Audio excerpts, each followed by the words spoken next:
Distinguished guests, ladies and gentlemen, good morning. Welcome to the opening ceremony of the SAI20 Seniors Official Meeting. The Senior Officials Meeting serves as the technical discussion forum of SAI20, the engagement group of the Supreme Audit Institutions of the G20 member countries, aimed at formulating practical policy recommendations to assist these institutions in their work and influence G20 discussions. During the technical sessions, the topics addressed in the recommendations will be discussed in depth by high-level technical representatives of the involved institutions. At the conclusion of the meeting, a document will be drafted to serve as the starting point of discussion among the leaders of the Supreme Audit Institutions of G20 countries at the SAI20 Summit, scheduled to take place in June in the city of Belém. Therefore, this event starting today offers a unique opportunity to discuss matters of interest and relevance to the participating institutions. In this edition, the focus of discussions will be on energy transitions, climate financing, and the fight against hunger and poverty, topics aligned with the G20 agenda and the priorities set by the Brazilian government during its presidency. Please note that this event is being broadcasted in English, Spanish, and Portuguese on the official TCU YouTube channel. For those attending in this auditorium who require simultaneous translation, we have provided headphone receivers at the accreditation room in the lobby of this building. To open the event, we invite to the stage the Minister of the Brazilian Federal Court of Accounts, Jorge Oliveira.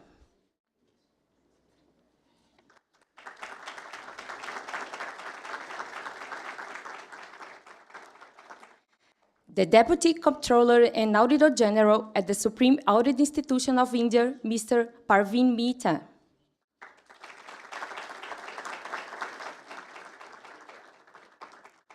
The Head of Audit Office of Supreme Audit Institution of South Africa, Mr. Cybran Struwe.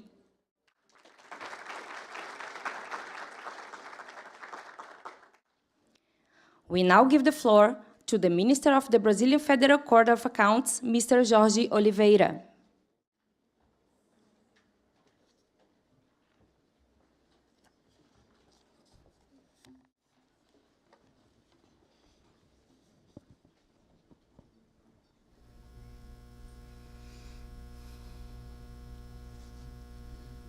Bom dia a todos. Inicialmente, eu gostaria de saudar a controladora e auditora-geral adjunta da Instituição Superior de Controle da Índia, Parveen Mehta, também o head da Instituição Superior de Controle da África do Sul, Cybran Struwe, em nome de quem saúdo os participantes desse evento, registrar ainda os membros desta casa aqui presentes, Sua Excelência, o ministro Augusto Nardes, muito nos honra com sua presença, também Dr. Rodrigo Medeiros de Lima, que representa aqui o Ministério Público junto ao Tribunal de Contas da União. Em nome do Tribunal de Contas da União do Brasil, é com grande satisfação que estendo uma calorosa boas-vindas a todos vocês para a reunião de auditores do Grupo de Engajamento SAI20. A reunião dos auditores sêniores é um fórum criado para proporcionar discussões técnicas entre as instituições superiores de controle dos países membros do G20. O evento, organizado este ano pelo Tribunal de Contas da União do Brasil, é um esforço preparatório que antecede a cúpula anual do SAI20. A reunião oferece uma oportunidade única para deliberações aprofundadas e para uma ampla participação das instituições superiores de controle em temas de interesse mútuo e de inquestionável relevância. Nesta manhã, temos um painel com renomados especialistas apresentando e discutindo os temas escolhidos para esta edição do SAI20: transição energética, financiamento climático e combate à fome e à pobreza. Os temas estão alinhados com as prioridades do governo brasileiro durante a presidência do G20. A crise climática representa um dos desafios mais urgentes de nosso tempo, exigindo ação imediata e coordenada da comunidade mundial. A discussão sobre financiamento climático tem como objetivo explorar mecanismos de financiamento inovadores e estratégias para mobilizar recursos para a infraestrutura resiliente ao clima projetos de energia renovável e medidas de adaptação. Ao examinar a inserção entre finanças, política e tecnologia, buscamos acelerar a transição para uma economia de baixo carbono, enquanto atendemos às necessidades das comunidades mais vulneráveis. Erradicar a fome e a pobreza continua sendo uma prioridade para os esforços de desenvolvimento sustentável em todo o mundo. Este tema destaca a importância da implementação de programas eficazes de proteção social, promoção de crescimento inclusivo e melhoria da segurança alimentar. Nossas discussões pretendem explorar iniciativas colaborativas entre as instituições superiores de controle destinadas a abordar as causas de maior impacto da fome e da pobreza, com foco em capacitar populações marginalizadas e construir meios de subsistência resilientes. SAI20 tem como foco formular uma recomendação política concreta para os líderes do G20, uma mensagem das que efetivamente contribua para a solução dos problemas globais que enfrentamos. Ao mesmo tempo, queremos aproveitar o fórum para discutir benefícios da nossa cooperação nos temas priorizados para todas as instituições superiores de controle, não apenas no SAI20, mas também na comunidade da INTOSAI. A recomendação para o G20 será formulada em um formato de comunicado, após extensas discussões realizadas pelas instituições superiores de controle participantes do SAI20. O comunicado será posteriormente ratificado durante a cúpula do SAI20, programada para ocorrer em junho deste ano no Brasil, na cidade de Belém, estado do Pará, com o objetivo de inserir as questões mais relevantes nas discussões do G20. E o trabalho não acaba aí. O Brasil continua na presidência do SAI20 até o final do ano, e no segundo semestre, o Tribunal de Contas da União do Brasil liderará ainda ações para avançar concretamente as recomendações no âmbito da INTOSAI. Em conclusão, gostaria de expressar minha gratidão pela participação nesta reunião tão importante. Suas contribuições, sem dúvida, moldarão os resultados de nossas discussões, promovendo uma colaboração aprimorada e progresso na jornada de implementação dos Objetivos de Desenvolvimento Sustentável. Obrigado. Desejo a todos uma experiência produtiva e enriquecedora na reunião de auditores sêniores do SAI20, em nome do presidente do Tribunal de Contas da União, ministro Bruno Dantas, desejo a todos uma produtiva tarefa que se inicia na manhã de hoje. Muito obrigado.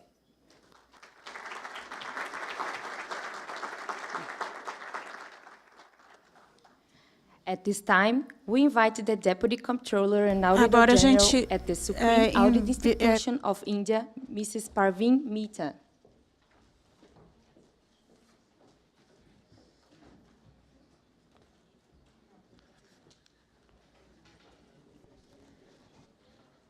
Honorable Minister Oliveira, Mr. Strudwing from SAI South Africa, distinguished colleagues from SAI20 member countries, guest delegates, ladies and gentlemen, namaskar and warm greetings to all. It is indeed a privilege to address, on behalf of SAI India, the SAI20 Senior Officers Meeting at its opening ceremony. At the very outset, I congratulate SAI Brazil on assuming chairmanship of the SAI20 and steering it forward. The gracious welcome and the carefully conceived agenda for this meeting have set the ball rolling for a very successful gathering. The founding of SAI20 stems from a recognition of the role of Supreme Audit Institutions in promoting efficiency, accountability, and transparency in public administration. The Supreme Audit Institutions provide independent, objective examination of public services and serve as the much-needed feedback mechanism for policymakers. Although rather young, SAI20 has established itself as a dynamic and robust group within the G20, committed to ensuring good governance in the realization of the G20 agenda.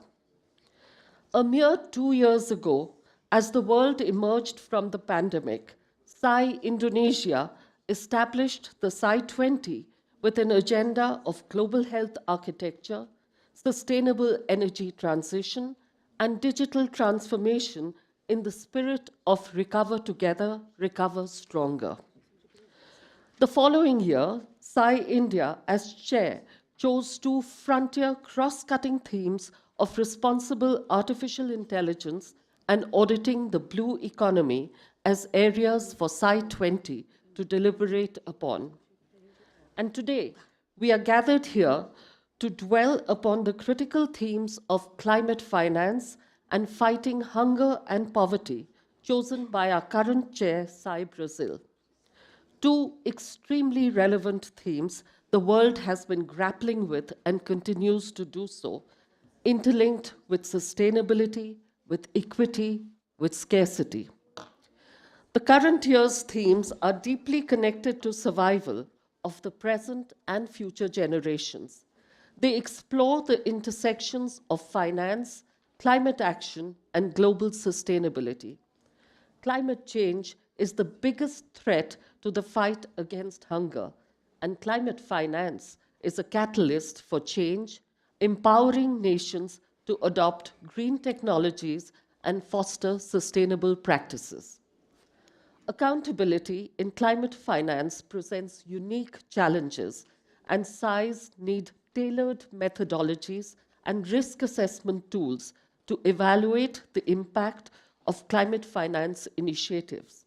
SAIs need to assess the efficiency of financial mechanisms and scrutinize overall governance and decision-making processes involved in the broad spectrum of public sector climate financing, ensuring these are accountable, participatory, and responsive to the needs of affected communities. Hunger and poverty have unfortunately plagued human society since time immemorial. Over time, by recognizing their multidimensional nature, concepts of hunger and poverty have matured. In 2010, UNDP initiated globally assessing a multidimensional poverty index with three equally weighted dimensions: health, education, and standard of living, represented by 10 indicators. India has added 2 additional indicators for maternal health and bank accounts to gauge our national MPI. Correspondingly, we need to increasingly broaden our audit strategy to leverage data analytics and technology, enabling targeted, outcome-oriented recommendations for addressing these challenges. Together, we need to collaborate, build our capacity in auditing these areas, share experiences, and fulfill our role as per our national mandate. This meeting offers a unique opportunity for knowledge sharing, networking, and building valuable partnerships.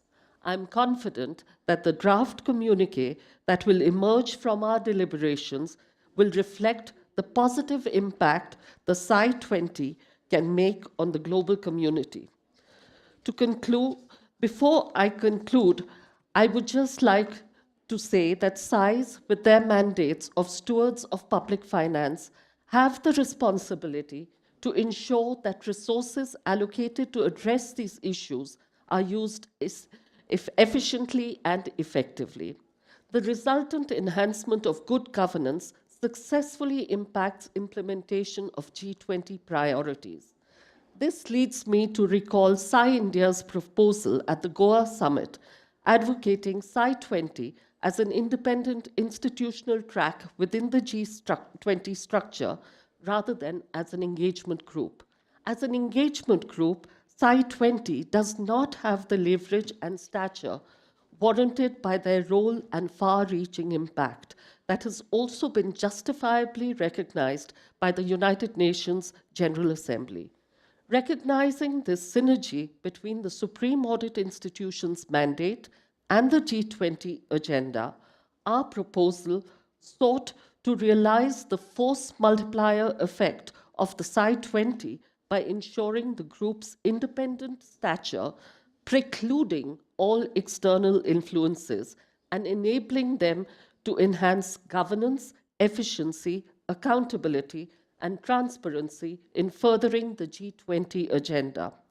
The proposal met with consensus at Goa, However, a shortage of time did not result in the G20 adopting it.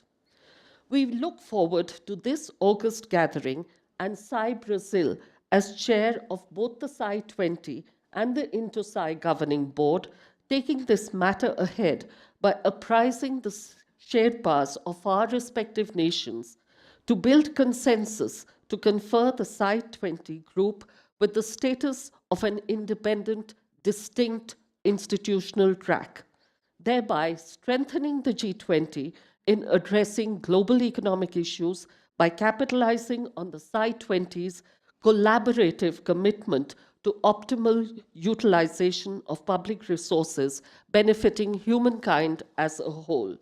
To conclude, no one can whistle a symphony. It takes a whole orchestra to play it. Thank you.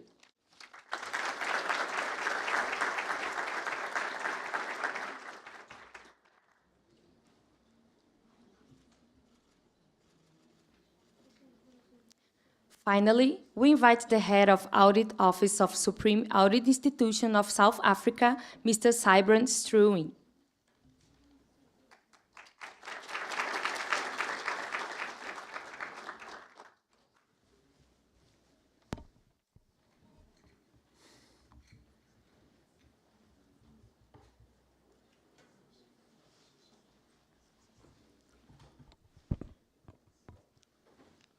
Honourable Minister Oliveira, Ms. Mehta, Deputy Controller and Auditor General of the Supreme Audit Institution of India, fellow Auditor General colleagues, the officials from SAI Brazil, and fellow senior officials, guest speakers, and the Brazilian protocol observed. Thank you for the opportunity to bring you an opening statement from SAI South Africa, from our Auditor General, Tsukale Maruleke. I am privileged and honored to be part of this moment in time with you, and like to take this opportunity to thank the Federal Court of Accounts Brazil for your heartwarming, welcoming and support you have provided us in your own backyard. Back home in South Africa, we call this the spirit of Ubuntu, the multiple sense of respect and courtesy. Thank you. As Tata Madiba said, overcoming poverty is not a gesture of charity, it's an act of justice. The protection of a fundamental human right, the right to dignity and a decent life. Indeed, our world that we live in today is complex. Rightfully, as recognized in the draft communique, the issues that we will be debating on in terms of hunger and poverty is integrated with those of climate, financing and energy transition. As we commence this discussion, I would like to propose that our posture talks to one of replacing judgment with empathy, replacing lectures with questions, and replacing dictates with dialogues. As I am convinced that the recommendations in resolving the problem statement confronting humanity we are gathered here to debate lies in the collective ability in this room. As I close my statement, I found the following quote from Mother Teresa to be fitting as we commence our work. I alone can't change the world, but I can cast a stone on the waters, and many ripples can contribute to the change. Thank you.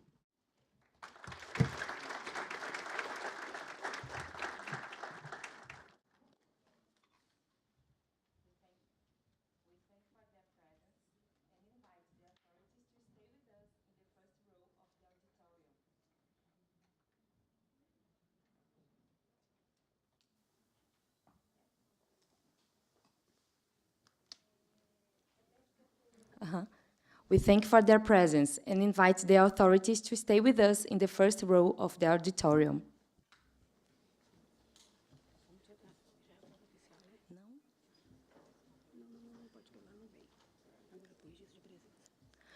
We acknowledge the presence of the following dignitaries: Secretary General of Presidency of the TCU, Frederico Carvalho Dias.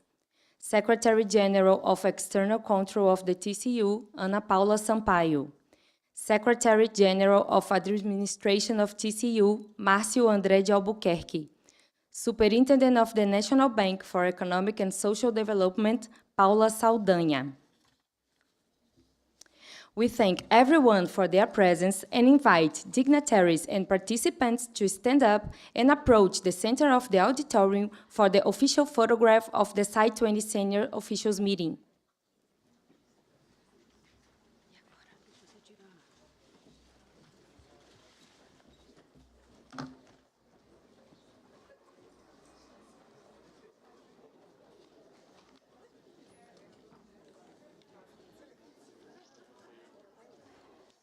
Agora é o painel.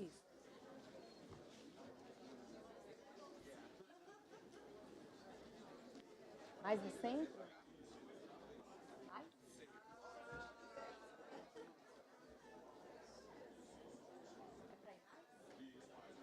Come closer, please. Closer, closer.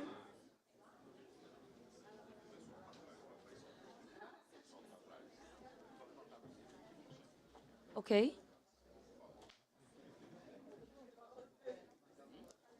People behind, you can come forward.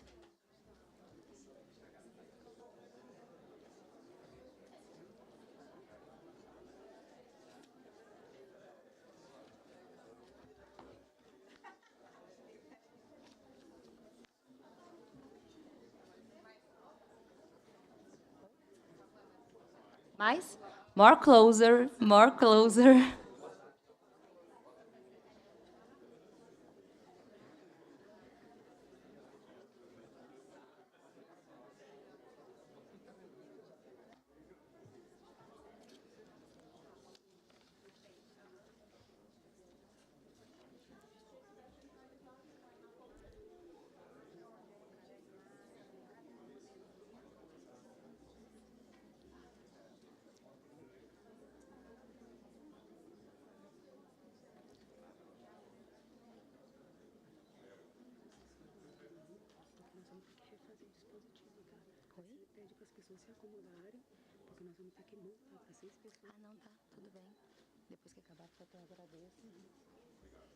Thank you so much.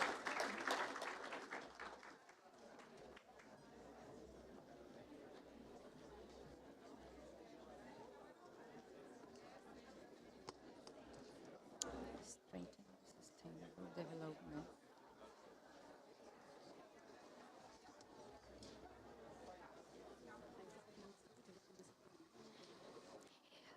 In a moment, we will begin the panel, okay?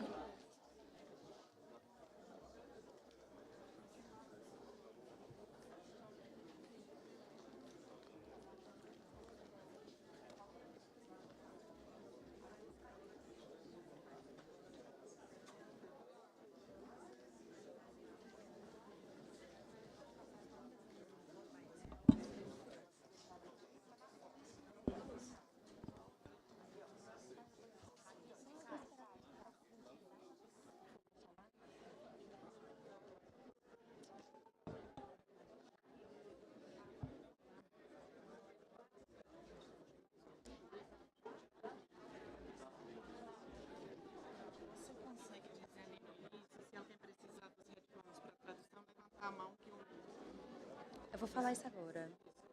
Tá.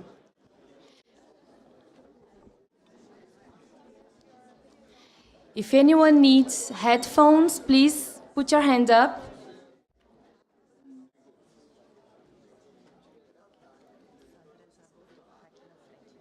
Só vou então esperar terminar de arrumar. Obrigada.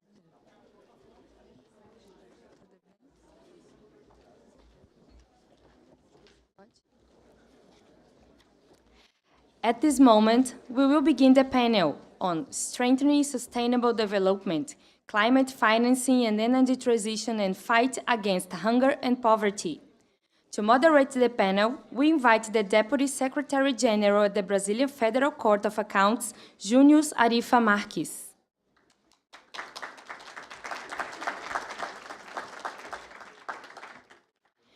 Joining the panel, we have the founder and general coordinator of the Climate Finance Group for Latin America and the Caribbean, Dr.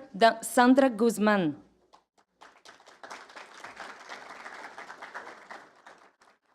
The director of the Center of Infrastructure Regulation at the Getúlio Vargas Foundation, Dr. Joísa Dutra Saraiva.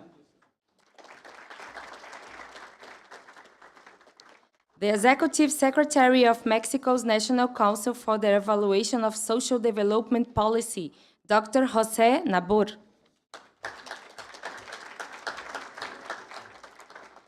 The Deputy General Coordinator for Poverty Measurement and Indicators Monitoring of Mexico's National Council for the Evaluation of Social Development Policy, Dr. Alida Marcela Gutierrez.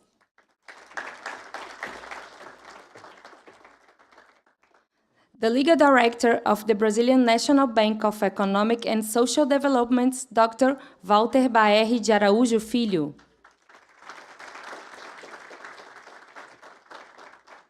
We now invite Mr. Júnior Zarifa Marques to proceed.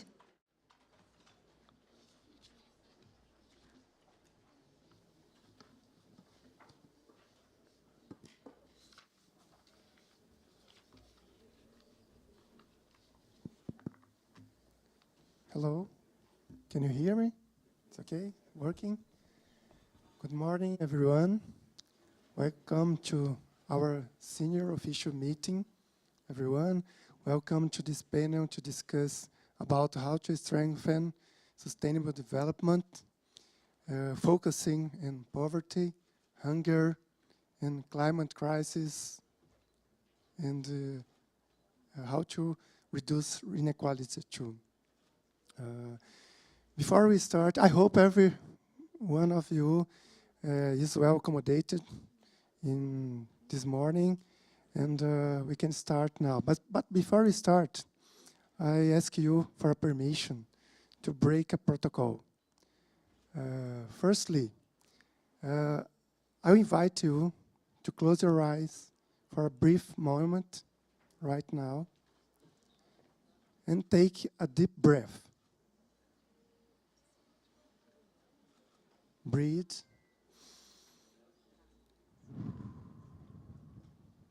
One more.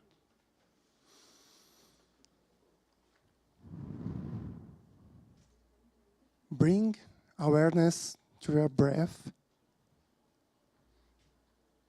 Bring awareness for the present moment.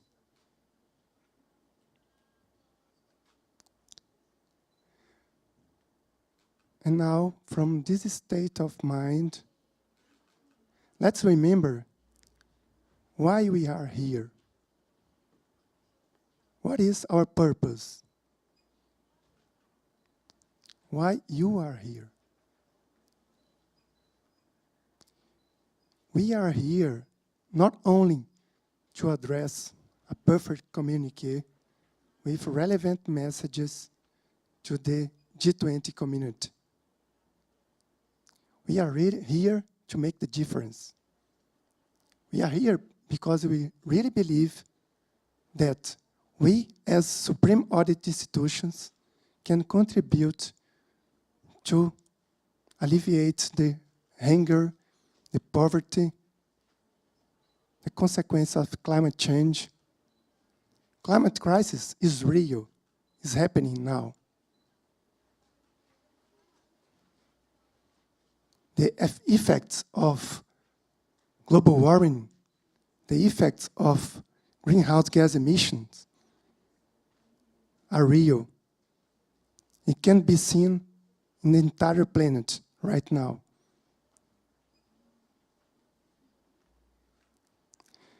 Last week, the Executive Secretary of the UNFCCC, that is responsible for climate issues in the UN,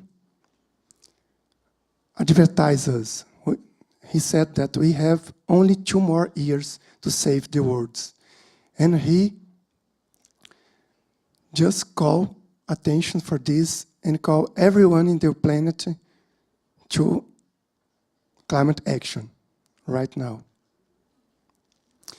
So we need to address very important solutions to climate crisis that can help to reduce inequality, reduce hunger, reduce poverty.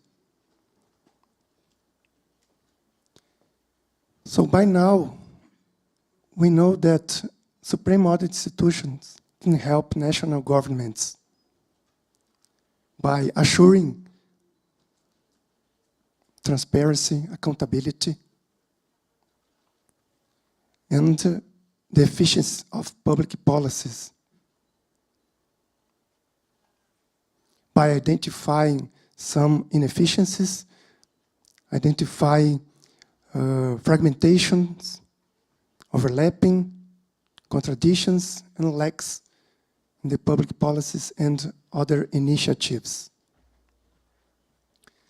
So,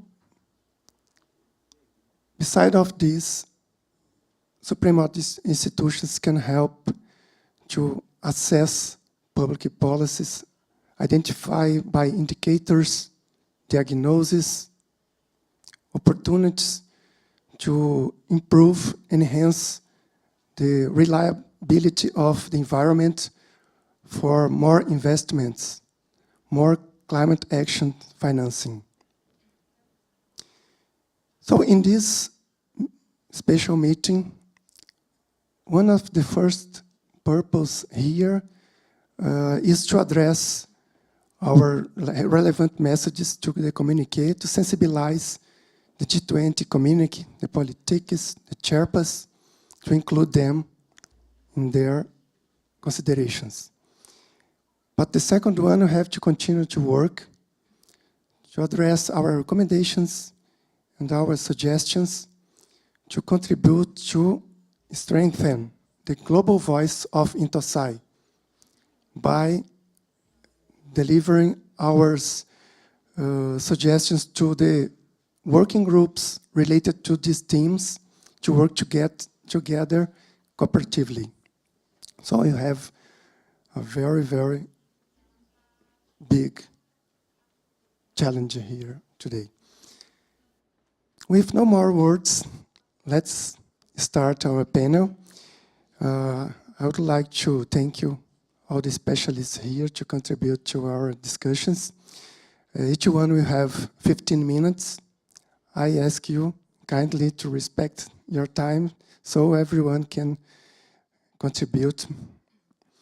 And after the speeches, all guests can ask questions, and our colleagues will assist you to bring the questions for me. And each panelist will have 2 minutes to answer each question. Let's start now by our special Dr. Sandra Guzman. She is founder and general coordinator of the Climate Finance Group for Latin America and the Caribbean, and specialist in low carbon development and climate finance. She holds a PhD in politics from the University of York in the United Kingdom, a specialization in sustainable finance from the University of Oxford, and a Master of Environmental Policy and Regulation from the London School of Economics and Political Science. She's a specialist in energy and environmental policy and management from the Latin American Faculty of Social Science and holds a degree in international relations from the National Autonomous University of Mexico. She was General Director of Climate Change Policy at the Mexican Ministry of Environment and Natural Resources. Dr. Sandra, the floor is yours. Well, first of all, I would like to say thank you so much to the TCU, to the ATOSAI, and of course to the SAI20 for the opportunity to be here. It's my absolute pleasure. I just want to say that I truly believe in the role that you all can play to increase climate ambition, and that's why I'm here, very, very happy to collaborate with you. Speaking of breaking the protocol, I just would like to stand up to do my presentation, if you allow me, because I enjoy it like that. And the second announcement, I'm so sorry that I have some typos in my presentation, so you will forgive me about that. So let me start. I will have the opportunity to talk to you a little bit more about the relevance of climate finance to accelerate energy transition, but particularly to accelerate just energy transition. Let's talk a little bit of the context. We all have to acknowledge that we are in a climate crisis. According to the Intergovernmental Panel of Climate Change, which is this body of scientists from all around the world, they are telling us that if we want to avoid an increase in temperature of more than 2 degrees, ideally 1.5, we need to cut in 50% our global emissions by 2030. Unfortunately, the national determined contributions, which are the policies that all our countries are putting together to reduce emissions, are not enough. And now we are transiting towards a scenario of more than 3 degrees Celsius. And many of you may ask, what's the difference between 2 degrees, 1.5? I will tell you one number that for me has been transformational. In a scenario of 2 degrees Celsius, we would be losing 99% of our coral reef. In a scenario 1.5, we would be losing 79% of our coral reefs. In any scenario, an increase of temperature is bad because our ecosystems are not adapted to those increases in the temperature as radical as we're suffering. Here in Brazil, you may hear what happened in Rio, temperatures of more than 60 degrees Celsius. That's not normal. For that reason, around the world, we have been talking about the necessity to provide and to mobilize more climate finance. There was a commitment back in 2009 to transfer from developed countries to developing countries $100 billion per year to face climate change. Today, we know that that commitment not only was not complied, but we know that $100 billion are not enough to tackle climate change. According to the Standing Committee, more or less we would be needing $5.8 trillion between 2020 and 2030 to implement the NDCs. But as I was saying, the NDCs are not enough to tackle climate change. So the cost of action is far more than that. That's why one element of the Paris Agreement is telling us that it's not only about increasing a little bit of climate finance, but it's also about transforming the financial sector to make all financial flows consistent with this low carbon development. This means that not only our governments, but all financial institutions have to transform and have to mainstream climate change in their operations because there is no one sector that are going to be saved from climate change. So there are several challenges that we are facing in the context of climate finance, and I'm going to mention some of them to then talk a little bit more about how can we face those challenges and how can we do it not only in the context of the G20 where Brazil is playing a major role, but also in the coming years that we are facing. The first challenge is that, unfortunately, there is no universal agreed definition about what climate finance is. According to the Standing Committee on Finance, climate finance is those resources that are going to help us to reduce emissions, enhance greenhouse gas sinks, and aims to reduce vulnerability. These not only to increase the human resilience, but also to face the negative impacts of climate change. After this, we can talk a little bit more about why there is not a universal definition, but what we have to agree all is that we need more finance to achieve this low carbon development.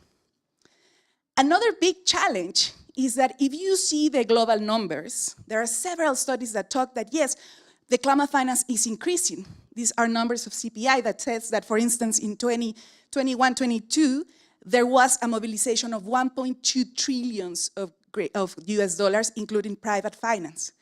But the biggest challenge is that we do not know to what extent that money is being effective. Are we reducing emissions? Are we reducing vulnerability? And this is a big challenge that is all related to the accounting and to make this finance accountable. Another big challenge, all the climate finance flows that are rolling around the world are not allocated effectively.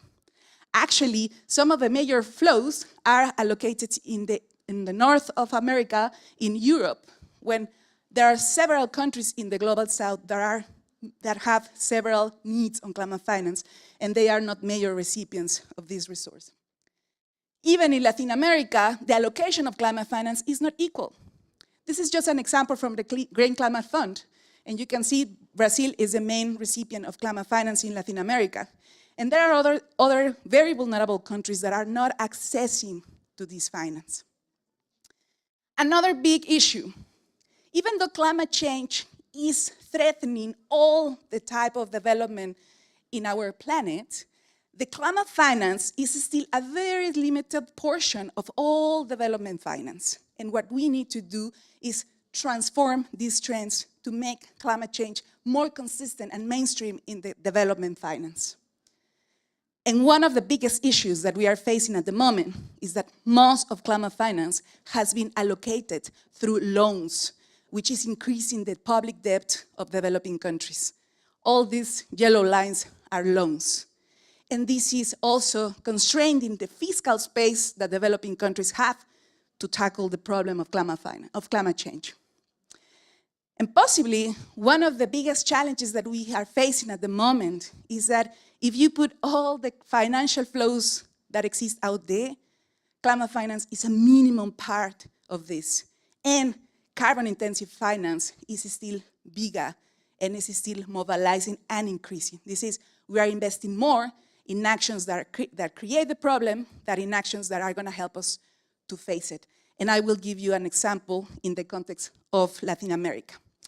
In GFLAG, we developed the Sustainable Finance Index precisely with an aim to understand not only how much money is helping us to face climate change, but actually how much money we are mobilizing or we are generating that come from carbon-intensive activities. Because in my point of view, to transform is not only about growing sustainable flows, but it's also decreasing carbon-intensive flows.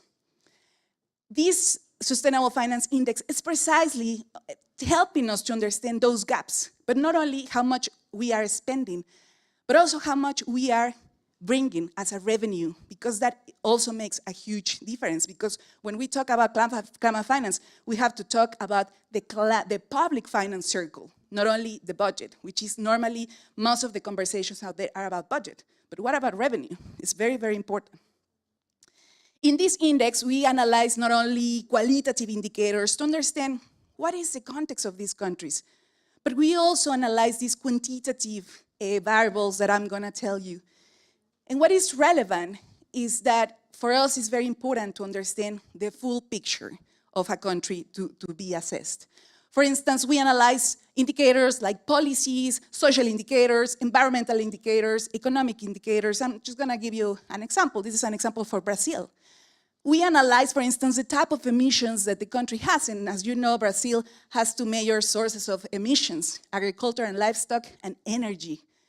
Energy generation is still a very high problem in our economies. 80% of the emissions come from the energy sector, and that's why talking about energy transition is such an important element. But when it comes to variables, we really want to understand not only how much money is coming from sustainable sources, but also how much money is coming from carbon-intensive revenues.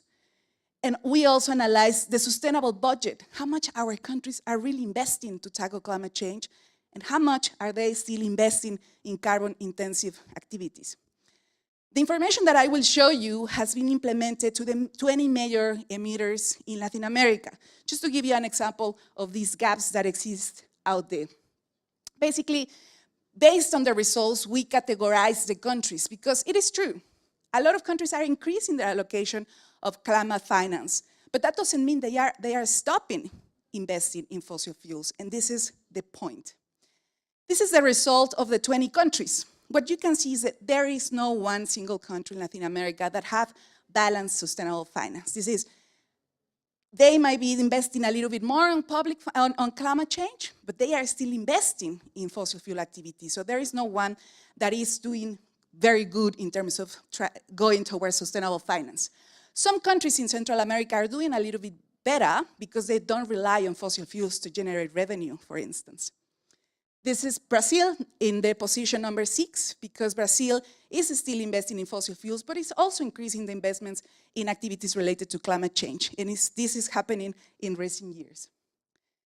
This is the revenues, sustainable income. How much money is coming from international cooperation to tackle climate change?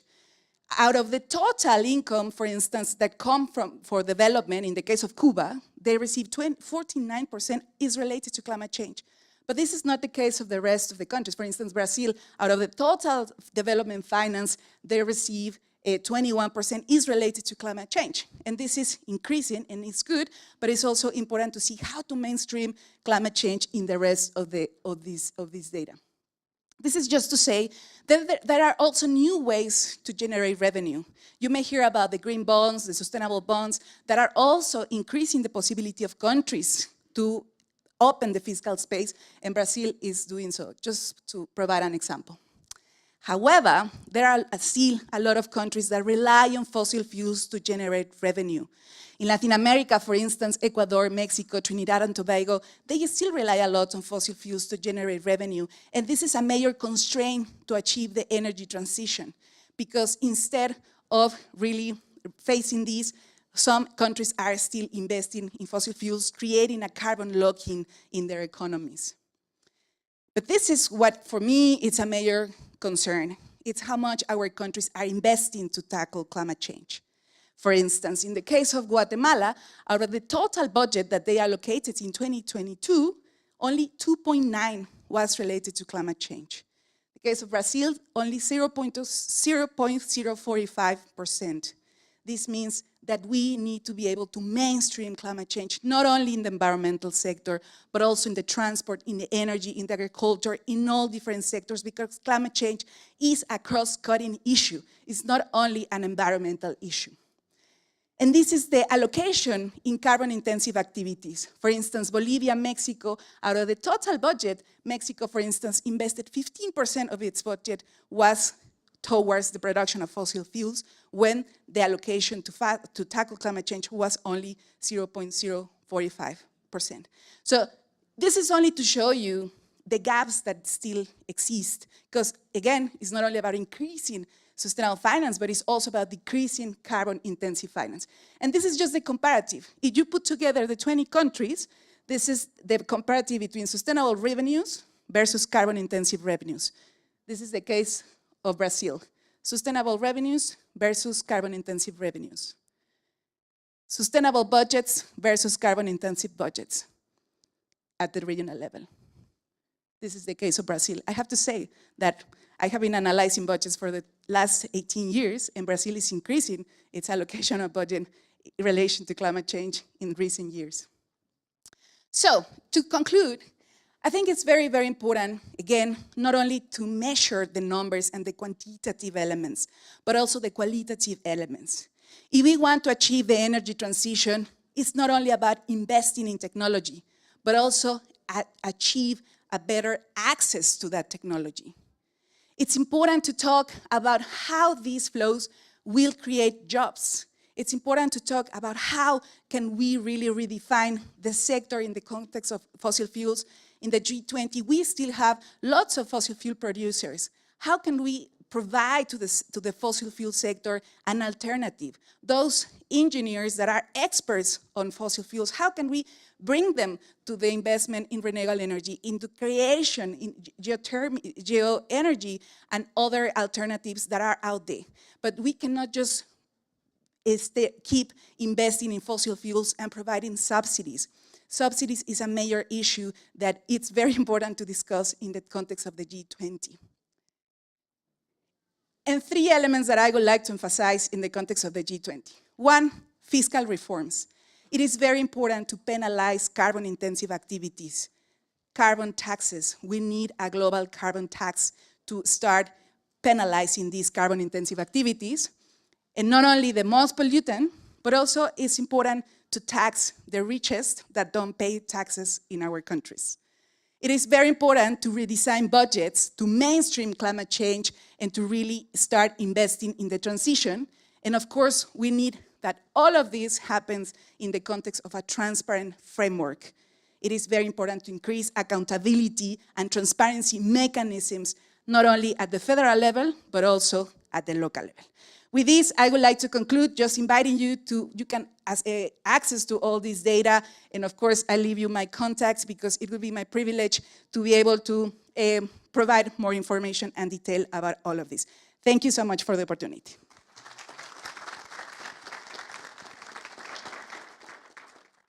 Thank you, Dr. Sandra Guzman. Thank you for bringing us awareness about such a complex scenario and hard scenario involving climate change. I have to say that now I'm uncomfortable with the situation.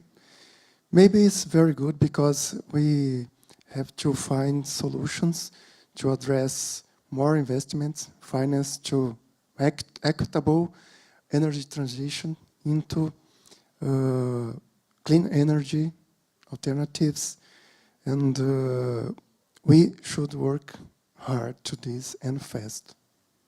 Thank you so much for your speech.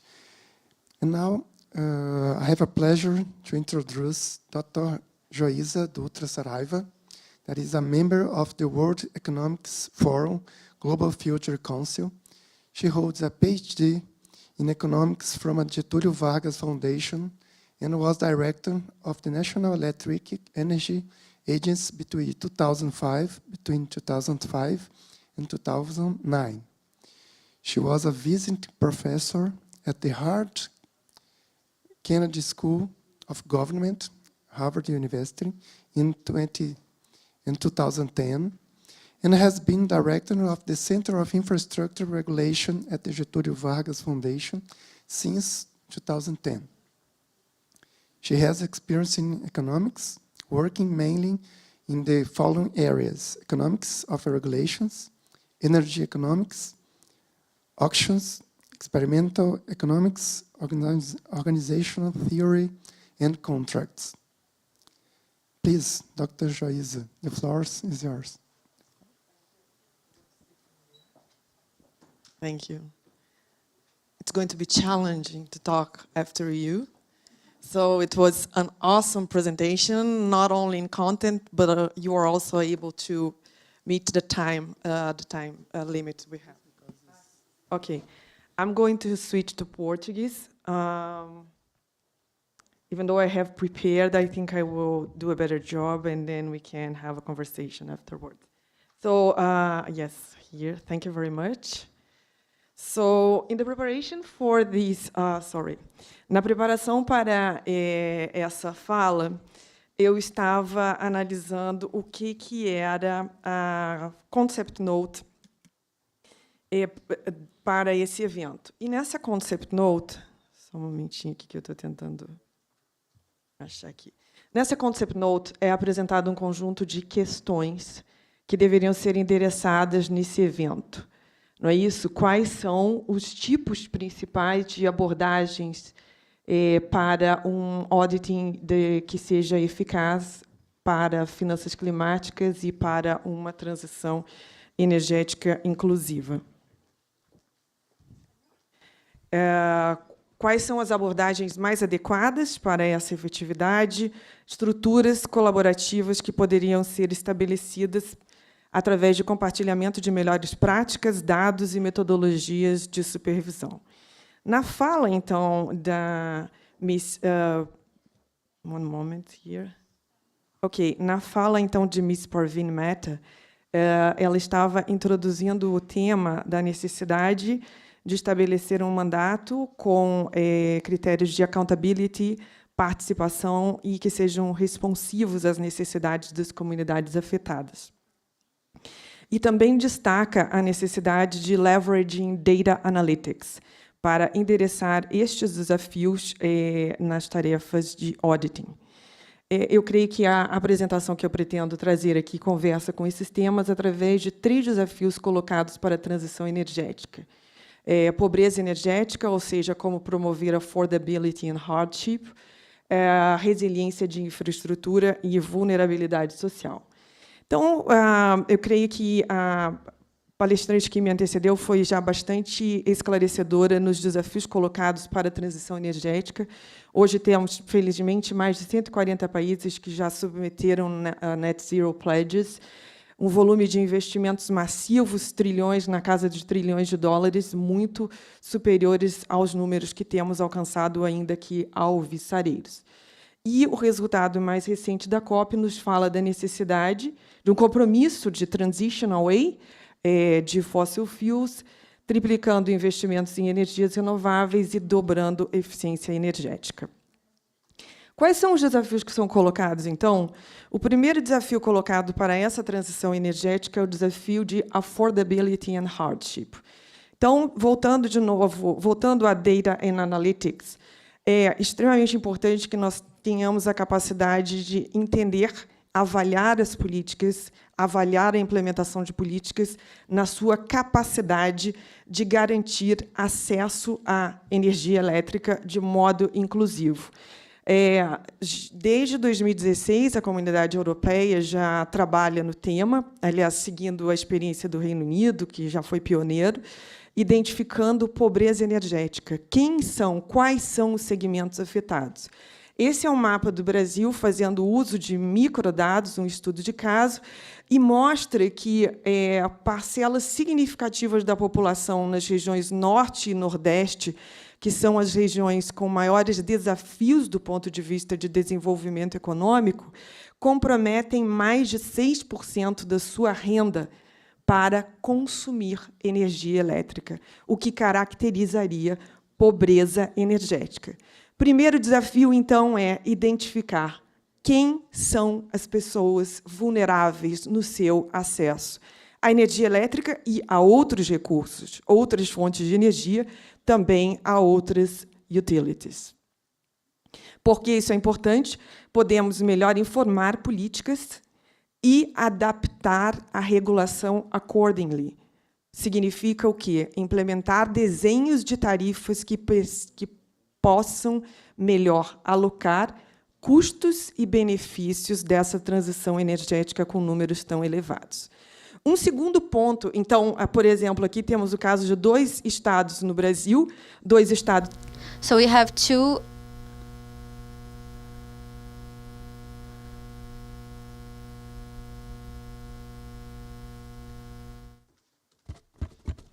Voltou.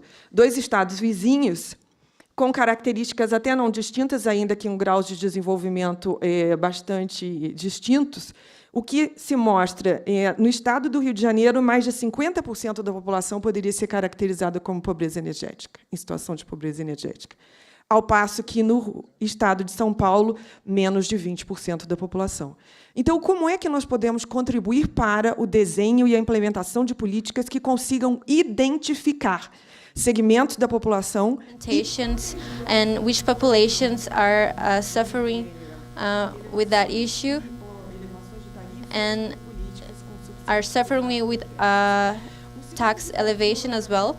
So the second challenge is the resilience. We know that there is a rise of the events, climate events affecting everyone, including Brazil. So which are the point of views that needs resilience? Is not only that these events are more frequent and impact the social aspect and the economic aspect. This is a situation that tends to get worse. So what are the point of view, the political point of view and the implementation point of view, and how can we promote more investment on resilience? The approach that we develop to contribute and deliver the resilience, it's to identify the segments and network which elevated, detailed view and evaluate the climate change projections to contribute and inform better decision making.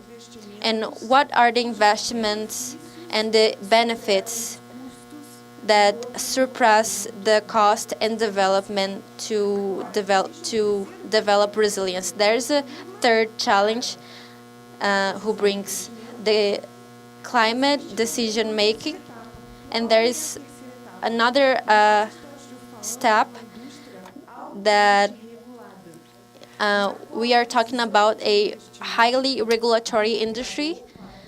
So the investment from the operator to develop resilience needs to be discussed, and there's many aspects that needs to be considered while we are developing this resilience. So we developed this methodology that allows, based in different scenarios and projections for the next decades, to identify with an elevated specificities what are the investments and developments for each different degree of risk. So identifying these values and metrics will help. So this doesn't make all the issues go away. So it's not enough to know what are the challenges we face. We need to know how the population can respond to these events as well. So, for example, extreme climate events that cause long interruptions for the energy production to the population. And so the answer comes from the social vulnerability from different regions. So this is a methodology that we approach with our group in collaboration with the University of Colorado in the US, that calculates the index of vulnerability, a social index of vulnerability built through the articulation between the dimensions of health and capability of being prepared, and the capability of to evacuate in an event of extreme climate change. So this panel on the left is from Colorado, and the panel on the right is the Rio de Janeiro. So what we identified is the areas that have the biggest challenge, social and economics, are those who suffer the most on a matter of climate change y sus impactos sobre fornecer electricidad a la población. O sea, estamos hablando que la capacidad de informar acciones, de políticas, to disseminate information about talking politics, and what are the segments that we need to approach, and what regions that needs to receive first these investments, and those regions that have less capacity to develop after a climate crisis. So what was brought from the note that we bring to this event is the necessity to develop activities to contribute to institutional resources on which we have these trustful investments and political collaboration, and to also contribute the approach, the right approach for the audit processes, in an effective way to do the energy transition, and colocar respostas do ponto de vista de data and analytics que permitam informar desenho e implementação de políticas, logo capacidade de supervisão e development to do the audit inside inside the What are the challenges to ensure affordability and the challenges to protect vulnerable segments and to deliver Desafios que têm singularidade. singularity in the case of emerging markets and developing economies? So what we bring Este grupo de países tem a capacidade de aplicar metodologias com este grau de robustez no seu processo de avaliação de desenho e implementação de políticas. Muito obrigada.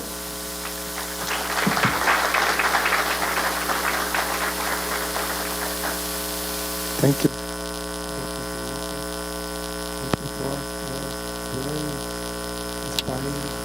Muito obrigado pelo seu discurso inspirador. Só nos lembra. You want to contribute to strengthen sustainable growth and sustainable economy, we need to be inclusiveness. And so you told us about the energy poverty. It's an issue, but it just provokes us to look overarching. How can climate change affect poverty, hunger, and how we have to work together with integrating the solutions to achieve inequality, to reduce inequality and leave no one behind. And with these last words, I will introduce with pleasure Dr. José Nabor and Dr. Alida Marcela. Dr. José Nabor holds a PhD, Master and Bachelor degree in Economics from the National Autonomous University of Mexico since 2019. By presidential appointment, he has been serving as Executive Secretary of the National Council of the Evaluation of Social Development Policy. Dr. Nabor has also occupied the position of Coordinator of the Postgraduate Program in Economics of the National Autonomous University of Mexico. Dr. Alida Marcela Gutierrez holds a degree in Economics, as well as a Master and Doctorate in Social Economics from the Metropolitan Autonomous University. She currently occupies the position of Deputy General Coordinator of Poverty Measurement and Indicators Monitoring at the National Council for the Evaluation of Social Development Policy. Her topics of interest are poverty measurement, econometrics, public sector economics, and labor economics. Dr. José Nabor and Dr. Alida, the floor is yours.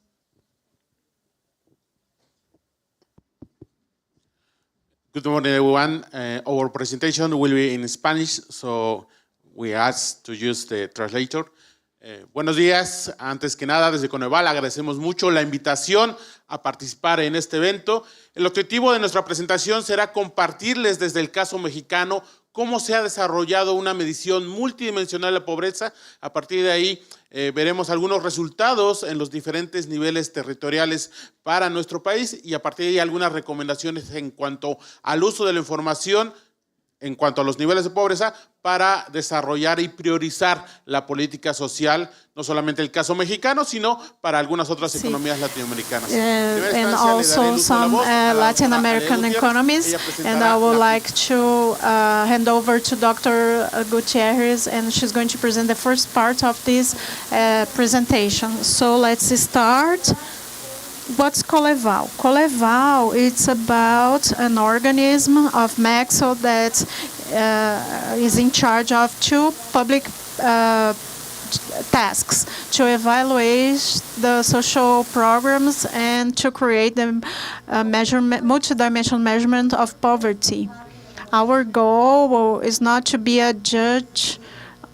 I would like to say that the ones that generate the strategies and actions, it's not the one that's going to evaluate that policy. So with that, we create Coneval through those goals, in which we establish as the main goal ensuring the exercise of social rights that are on the Mexican Constitution to ensure the social rights to other populations. So with that, so that's very important, because you're going to see that the multi-dimension poverty is a measurement in which the focus, it's a rights focus. So we count on several methodologies. The necessity in Mexico's case is about rights.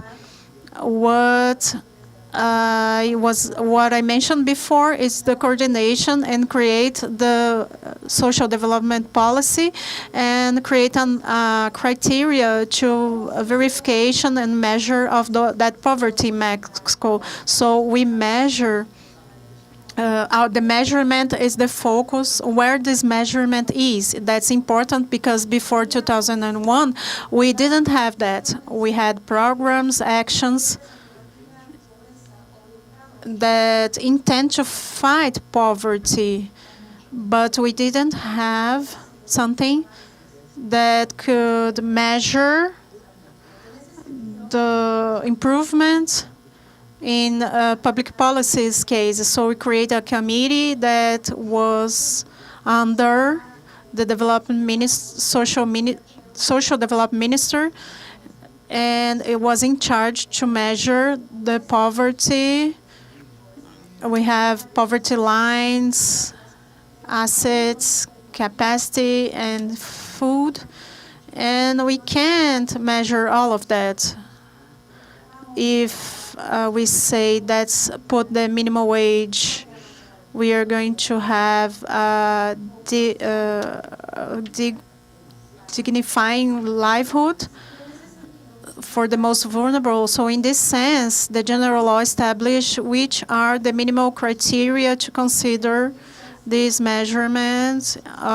So in 2006, 2009, we have a time frame to have a consultation with national experts. All of those names, and between others, to have a multidimensional measurement in Mexico and solve this issue. And the second place has a source of information that allow us, that's very important because the law established that, so we have a disaggregation in the national level of the federative entity and municipality entity. In that sense, there is no just one source of information that had all those information. So we discussed with the statistics institution from Mexico to have this source. In 2009, we published that for the first time in Mexico with the official sources in 2009. So from 2009 and the current day, in specifically 2018, we had some reforms. For example, in 2013 in Mexico, we had a reform that was articulated by the third constitutional regarding the mandatory education that till 2013 was just high school, and since 2013 is the university graduation. So we can see those rights, we can see how this legal normative exists and what was the duty of the state, what the state need to ensure to take out this right, put people in these social rights. So it took 10 years to generate normative change of poverty measurement, to give comparability and evaluate in a whole way the social policy. In this way, we have two series, one that comes from 2008 to 2018, and the other from 2016, 2022, that is the current one. So which are those dimensions to measure multidimensional sources to measure poverty. We have 13 analytic space. We have 3. Economic well-being. We have the per capita information, and we have education, health, the access to social security, the quality and space on the livelihoods, basic service and the livelihoods, and the quality feeding. And the third space is the level of social question and access to well-built roads. So the measurement of poverty in Mexico has the analysis in the person, because the title of the right, the owner of the right, in this sense, the measurement contemplates the 2 first space with the economic well-being and economic well-being in the third space is the measurement of the poverty. Another criteria accomplished are another principle are under that. They add, I'm not going to explain that, but as the law mentioned, it says that we need to create IMESH, the National Institute of Geography. So every 2 years, the National Federative, so that in the graphic we have one person that can present until 3 necessities, and beside that can present insufficiency on their incomes to overcome their feed necessity. So we have $270 per person in urban areas and $195 per person by month in rural areas. So how we talking about the rural bags in Mexico's case is less than 2,500 inhabitants. If we have interest that's lower than that, the person is a poverty situation and they don't have enough social rights. So the vulnerable population, which are this one, is the one that represents 3 needs or more. And besides that, they don't have enough incomes to satisfy the feeding necessity. In Mexico's case, $137 by month per person in urban zones and $105 per month by person in rural areas. And added to that, we can identify others. We can identify other groups that are important to social policy, the vulnerable by income, and the no poor and no vulnerable is where we would like to insert public policies, economic and social, in this green area. In the Mexico's case, represent 28% of the population. And one of the advantages to count on of poverty measurement by person that's allowed us to do analysis inside the houses, in the livelihoods. Have the information not only by disaggregation to claim their rights, and information by disaggregation of populational groups, first childhood, girls, boys, teenagers, the elder population, discapacity, indigenous people. Although that information we publish in the Counselor with the goal to guide the public policies, so those groups that need more social advantage. And we have the possibility to compare that through time. We have a comparable series, and all that information is public, and it's a mechanism of accountability. We publish all the algorithms that allow to generate this information to all the experts, statistics, especially so they can reply those students. And now I'm going to hand over to our colleague.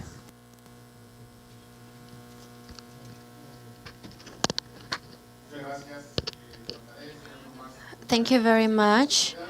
I would try to be very certain with what I say. Mexico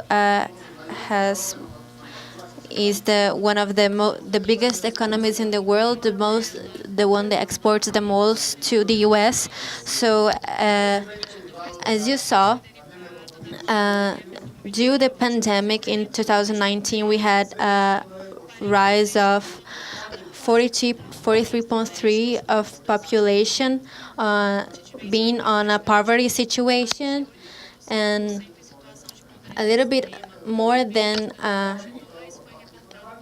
1.8 million was in a poverty situation. So one information that is very relevant is that on the last report, practically 36% of our country is in a poverty situation and extreme poverty.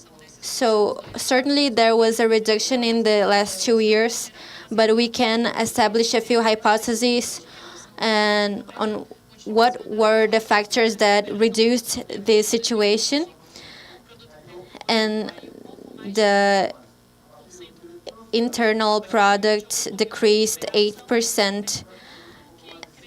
And after the pandemic, there was a rise and a reform on the administration of the President Lopez, and the increase of the minimum wage as well, that allowed these people to get out of the situation of poverty.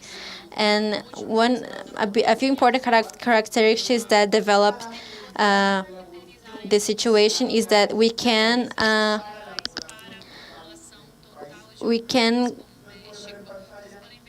put this currency on Mexico people for 2022. A little bit over the half of the population was in need of Social Security, and also 52% of the people were in need of health care, and certainly a lot of our people was in need of formal employment as well. And for 2024 in Mexico, we have a lot of informal jobs as well, but certainly we have this national data that insists that 32% of our population says that it established social disaggregation about the multidimensional of population, and from the south and northeast, there's 3 entities that has more of 60%, that shows that there is more of the half of the people are still in a poverty situation. So there's a few cities that have the highest numbers of poverty. They hold 25% of the population, and what the nation could develop through these years is just to make the matter a little more sensitive. And about the poverty levels, there is a confirmation of the tendency and the entities that are placed in the south and southern Mexico. So there is more than 35% of the population in an extreme poverty situation, and certainly there is a possibility to analyze each group and what are the levels of multidimensional poverty. There's a rise on more than 65-year-old people in this situation of poverty, and not only on the first years, for children up to 5 years, but as well as for teenagers and also up to 25-year-olds. Almost half of the population are really in this poverty situation. So the federal administration has as a goal to envision a project for people who has more than 65 years old to approach our resolutions to these people for infants for up to 5 years old and up to 65, and social intervention for as well for the younger groups. There's a huge importance to highlight the difference between populational groups and the indigenous groups as well, that represents in Mexico, that represents a bit more than 33%. And the men that doesn't speak indigenous language represent they represent 30% of the national poverty. So people in extreme poverty situation is also composed by indigenous females. So there is a big contrast between men that don't speak indigenous language as well. We also have the possibility on this dimension to the interest of the reduction and the constant reduction on the past few years that talks about the positive access distribution. And I insist that this is to improve the politics, and up to the information that we have about the reports that we do every 2 years.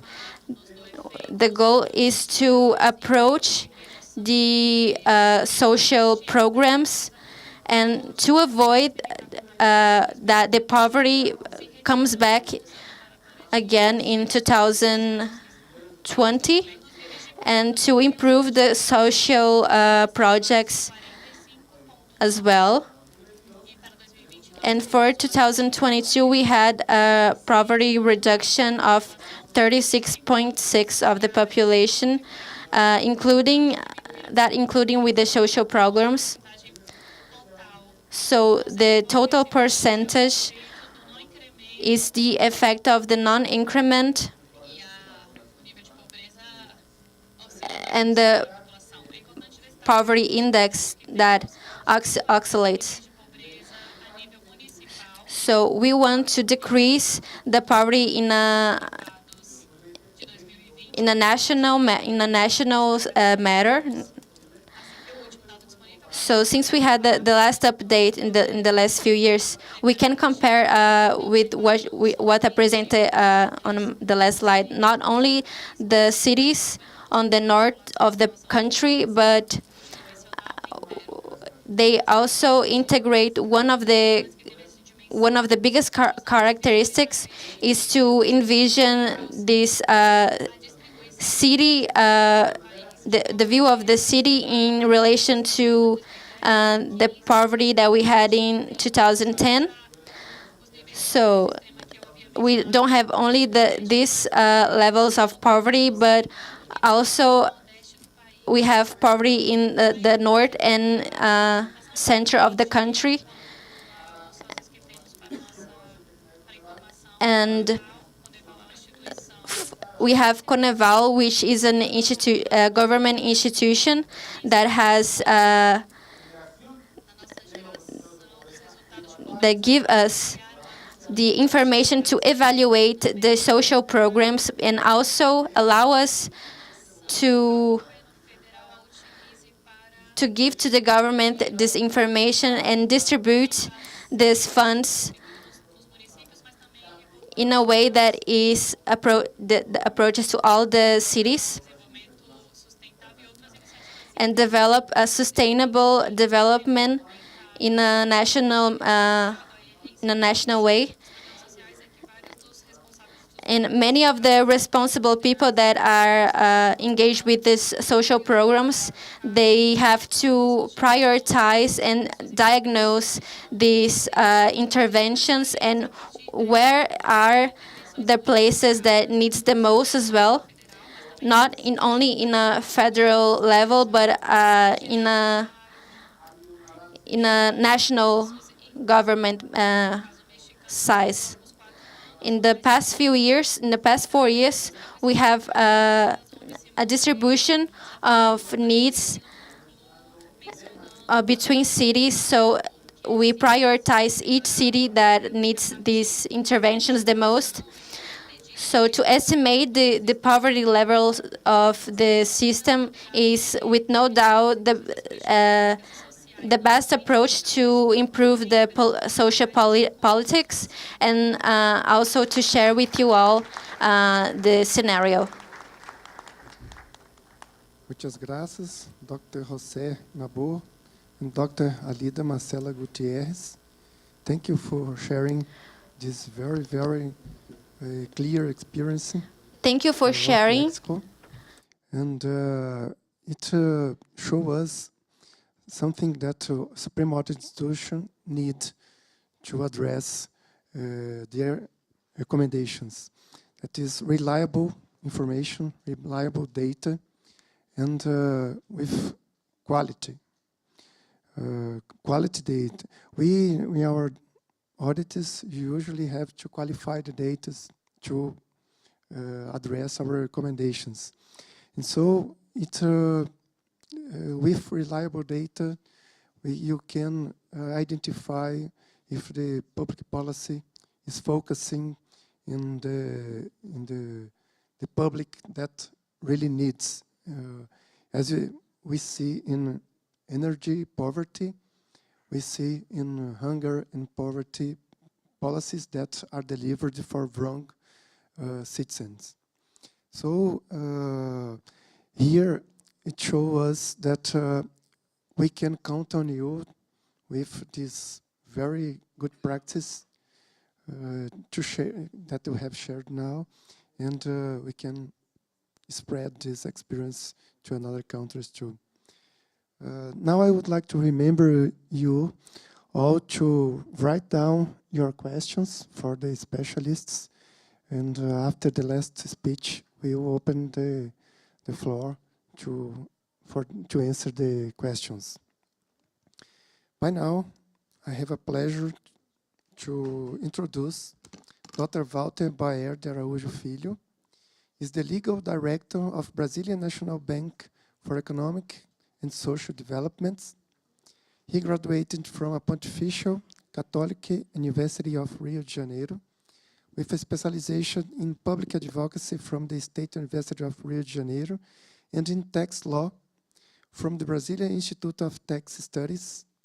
And he also holds a PhD in law from the University of Coimbra in Portugal. He is a federal prosecutor with the Federal Attorney General Office and has held senior federal administration positions. He was legal advisor and deputy executive secretary of the Ministry of the Planning, Budget and Management. In today's discussion, we recognize that the central role of BNDES in addressing the challenges highlighted in the SAI20 agenda. As a key institution in Brazil, economic development plays a crucial role in financing projects that promote social inclusion, sustainable development, and poverty alleviation. Dr. Baer will present in Portuguese. Translation to English and Spanish is available through the headphones. Dr. Walter, the chair is yours.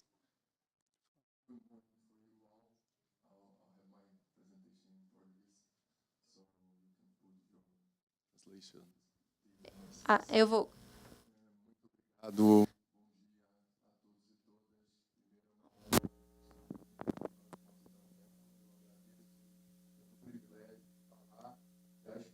privilege to speak in this panel. It's a challenge to suppress the previous speakers, but I will try and to transpass the o ministro Jorge Oliveira, que nos brindou com a abertura, em nome de quem eu cumprimento as demais autoridades, e a doutora Ana Paula Pereira. Greet the authorities here as well.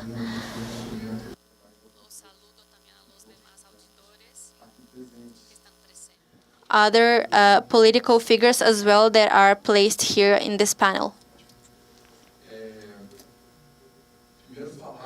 Firstly, I would like to talk about climate change and the transition to an economy of low carbon is a very important issue to any politician on our time.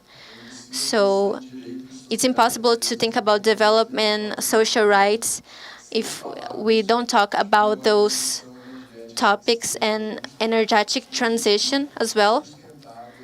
Mensurável e que leve em consideração A way that we can measure it and talk about it as well as not only in Brazil but in many countries. So the first thing I would like to say is the emerging climate change and all the data that we have lead us to believe that there is a need of this extra effort to this data analysis, because in the future we are going to pay the bill. We are going to be affected by that. So there is no possibility to guarantee the rights, the human rights of this generation and future generations if we do not discuss these issues. Not only here, but for all of the countries. And this theme is every day gaining more space on each event. To audit climate change and to put expectation on this agenda, and also on funds to implementate on this matter to resolve the issue and to mitigate the climate change. We need to talk about compromising on net.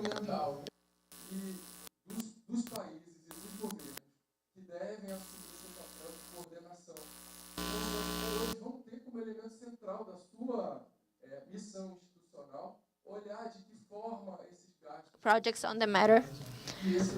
So the purpose of one event like this is to exchange natural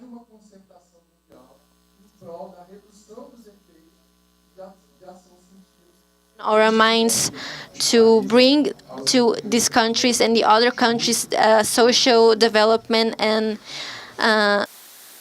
nesse sentido, in this sense, today we put this extra effort to gather the countries to talk about what stage we are in on the climate change. So maybe what better shows the concept of this conjoint effort is the report in climate change launched in 2020, produced by International Climate Change Panel. And on this report, there's a few topics that brings optimistic point of views and pessimistic point of views.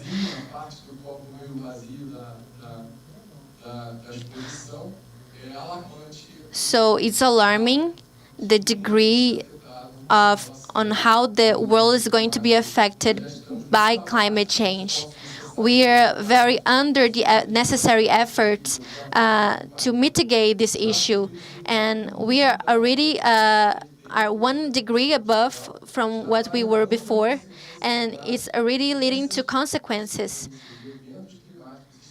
leading to climate events affecting the population.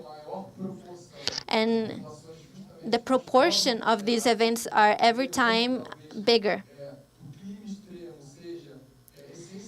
So the essential thing to measure the poverty and policies to measure these factors and how it impacts the population.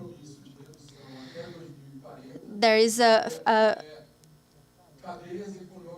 there's economic chains on carbon that contribute to this state of emergency, climate emergency as well. So if there is no effort on behalf of the governments, by the governments of every country, if this effort doesn't take place, not only in a financial way, but also mobilizing this wage problem as well, the countries that are going to suffer the most is the subdeveloped countries, and this movement that is constantly growing about the carbon zero. We talk a lot about the exchange of wage as well. We talk about the countries that brought the most damage as well on the carbon emission, and we also talk about the countries that are being impacted the most on it. So the work on the sense of alerting the governments and the population to generate development is an extreme important action, and to incentivize as well these governments on the awareness of it. So the resources for that to happen can be applied to the increase of investment on the economy and as well as in the low carbon emissions. We already have the tools to mitigate a few climate changes. We only need to see which efforts every government are making, and today the price we pay now is going to be greater than the price that we pay later, because in the future we cannot give access, for example, to a few civilization. We cannot give access to water to a few people because of the actions we have today. So if we don't take action now, there is going to be a lot more investment in the future. And these actions, they are a key factor on coordinating and taking place these projects to make this climate change development inclusive. And Professor José Antônio Campo and his colleagues says that the main agenda for the next decades will be the one that effectively will put the theme of climate change and low carbon as essential for the investment and of the banks. The banks can also generate a reduction of cost on the government itself and his expenses to make these projects more important and seen as well. And inside our strategy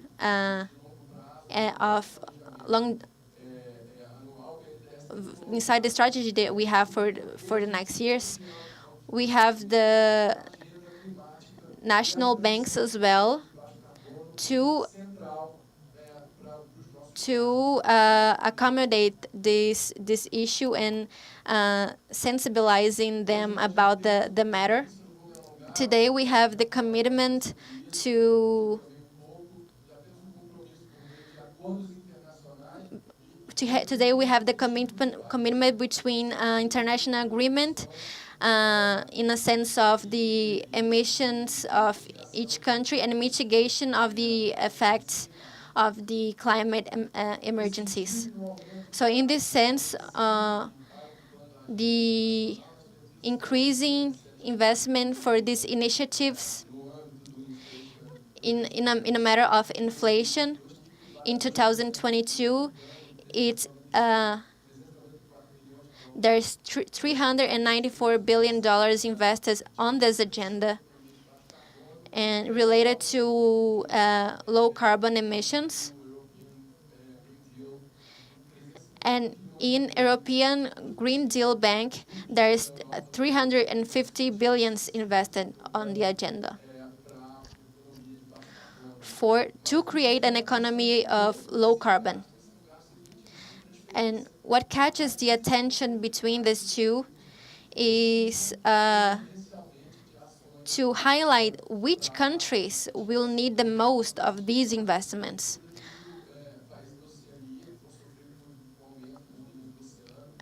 And oceanic countries as well, they are a very sensitive population, and also needs to be highlighted that they need this security, not only for the civilization, but for food as well, to do the changes and make the change inclusive for all countries. And also be in touch with the countries that are the highest emitters of carbon as well. So they have this view that of the place they take today.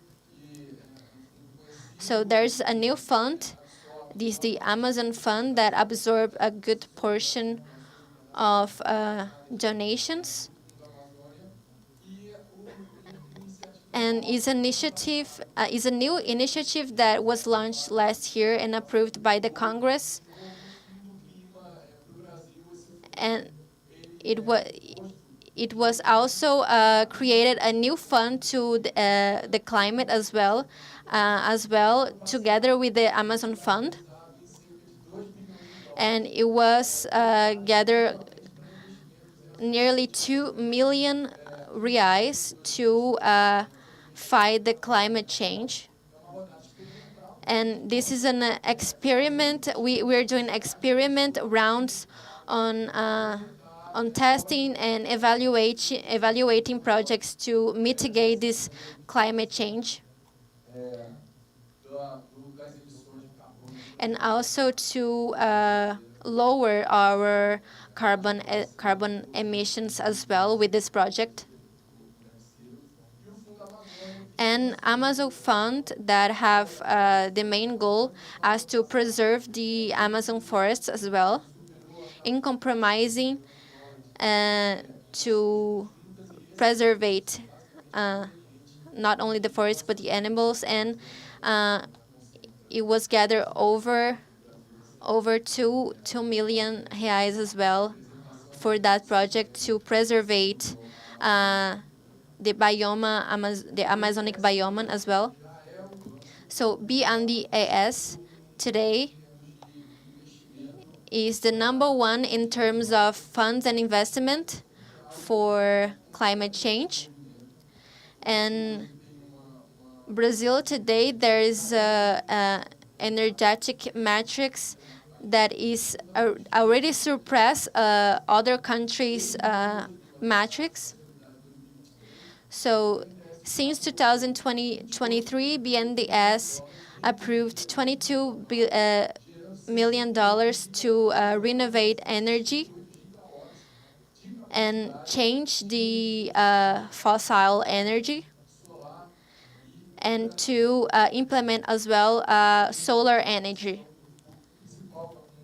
So This is the main bank that supports this agenda of climate change. These are some data about the use of resources of Amazon forest. There's $329 million that have been spent on this project that preserved 75 million miles of land to preserve Amazon and to reduce as well the impacts that it has on the climate. And also, it's a big improvement for our agenda of development and preservation. So for the next investment, there are 29.4 million investment in projects that have been approved. And we have very ambitious goals to multiply this number in the next years to make the Brazilian biome better. I explained a little bit about the new fund, that it was a success on the first round.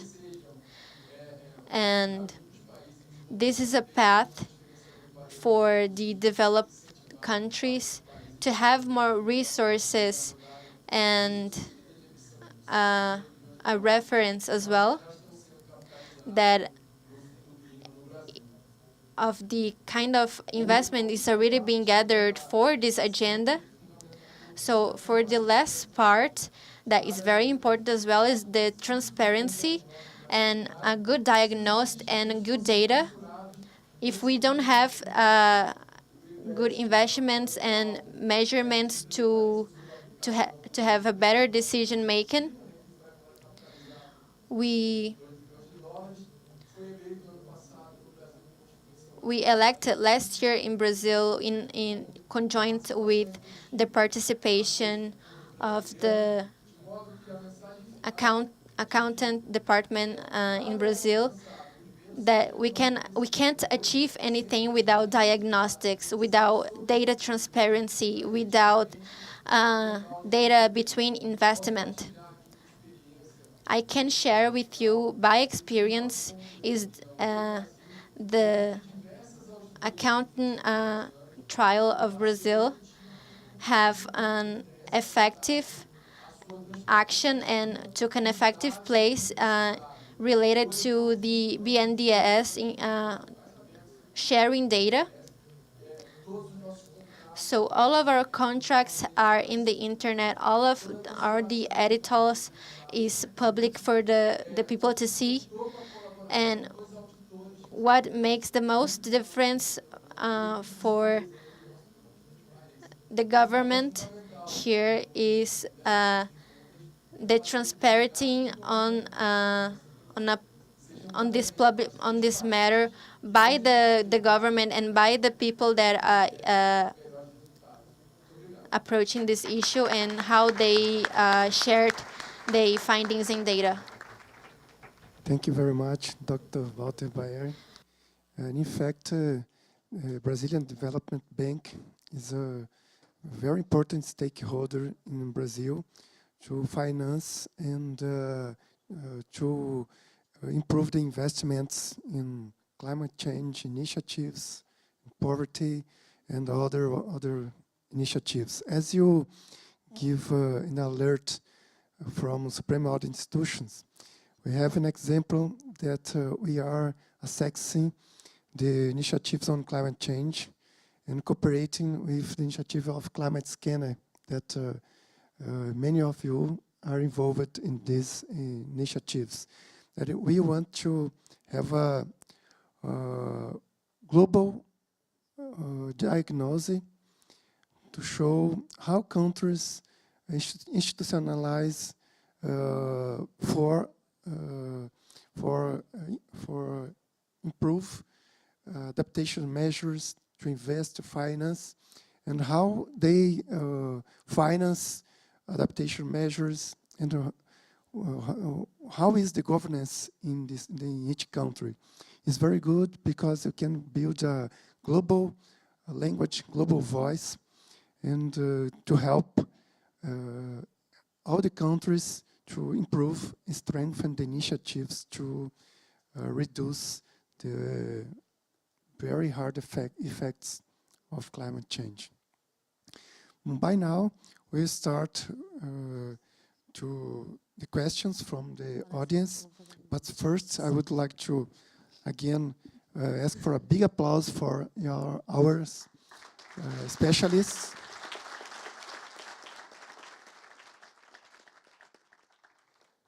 I'm sure that we have a lot of insights to improve our communique, our message for the communique, and to suggest initiatives from the perspective you have shown here.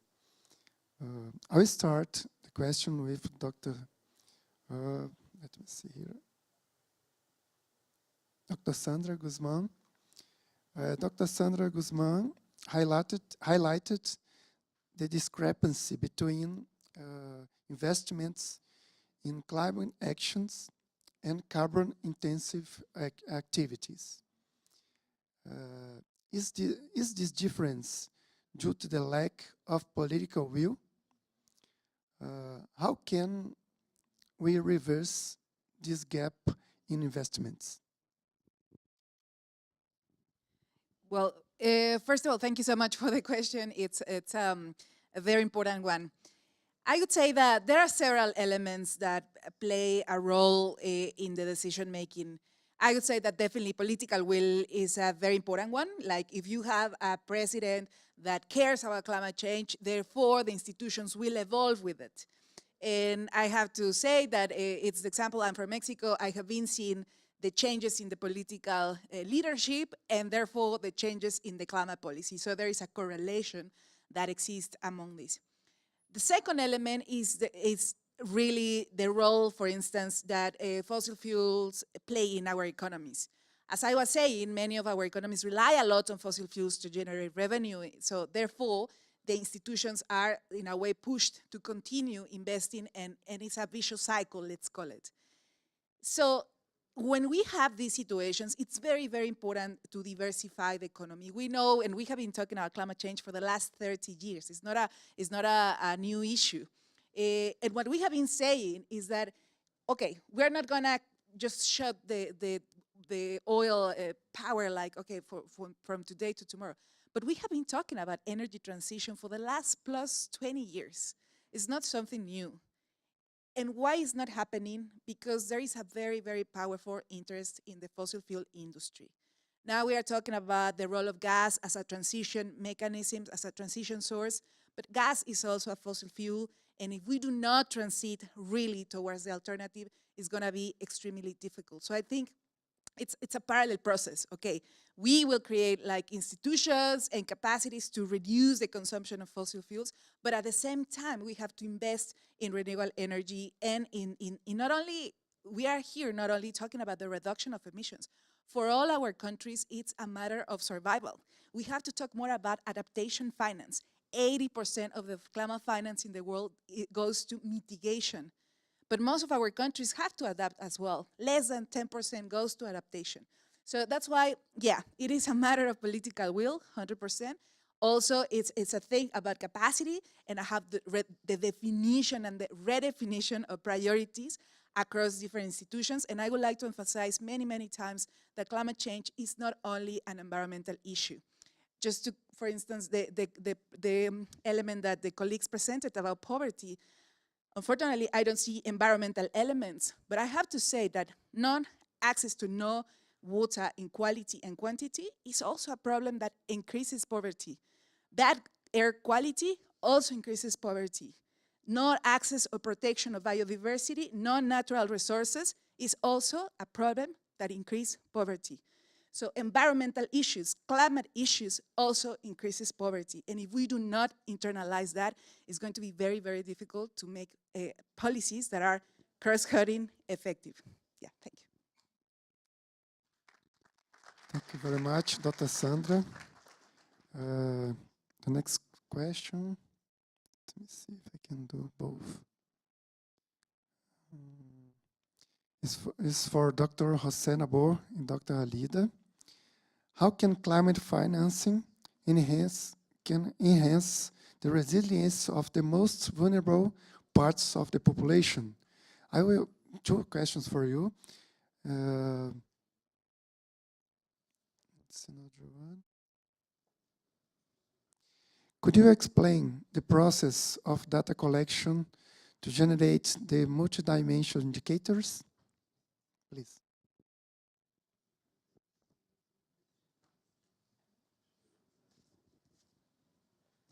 Muchas gracias por el par de preguntas. Responderé la primera y mi colega apoyará en la respuesta.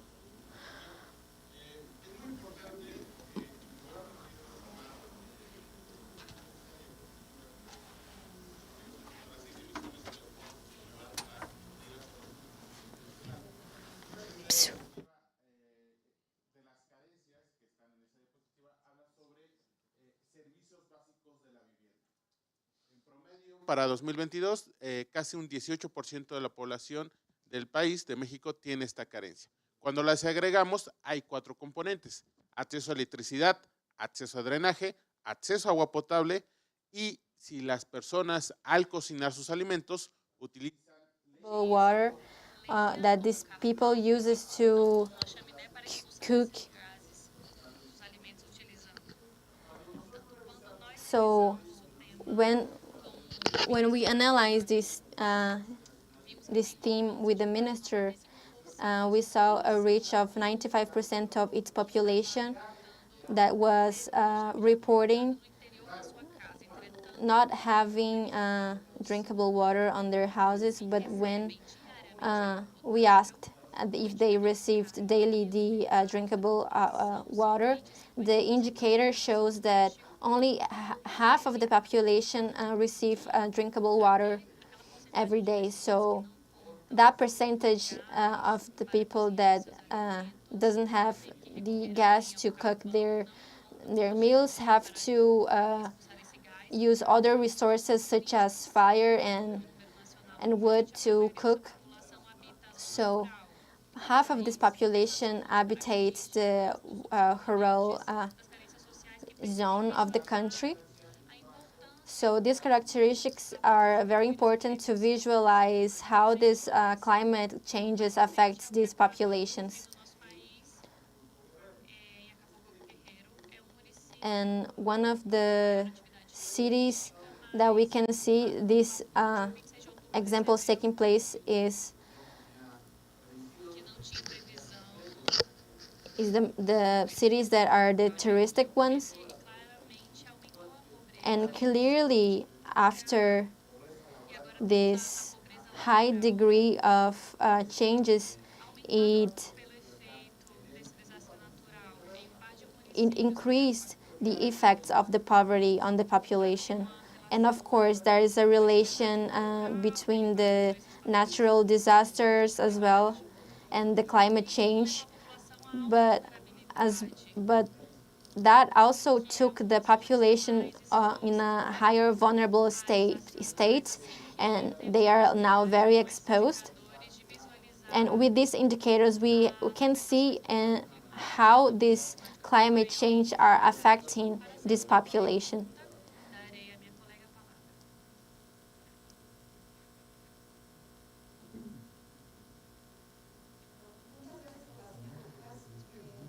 Oh, thank you very much for your question.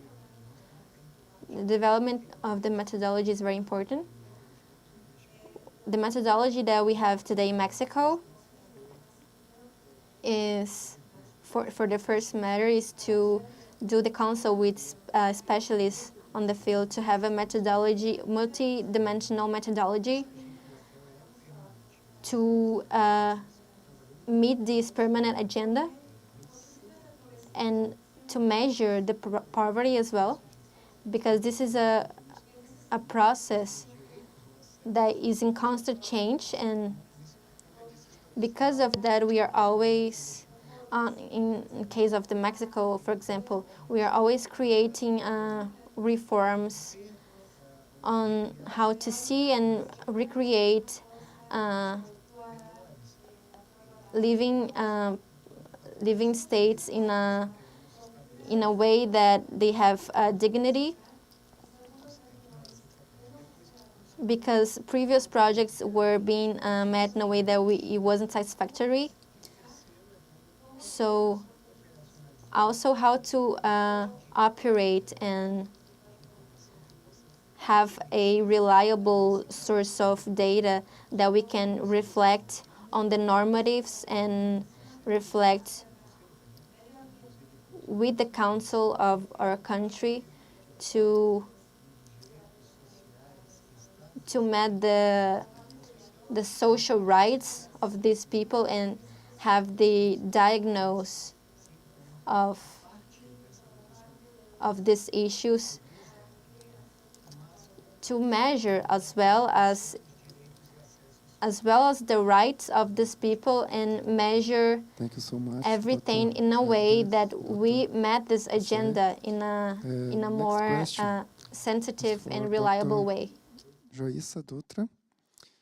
Considering the diverse socio-economic landscape across different countries, what are some key strategies that some Supreme Audit institutions can employ to advocate for just energy transitions that prioritize the needs of marginalized communities?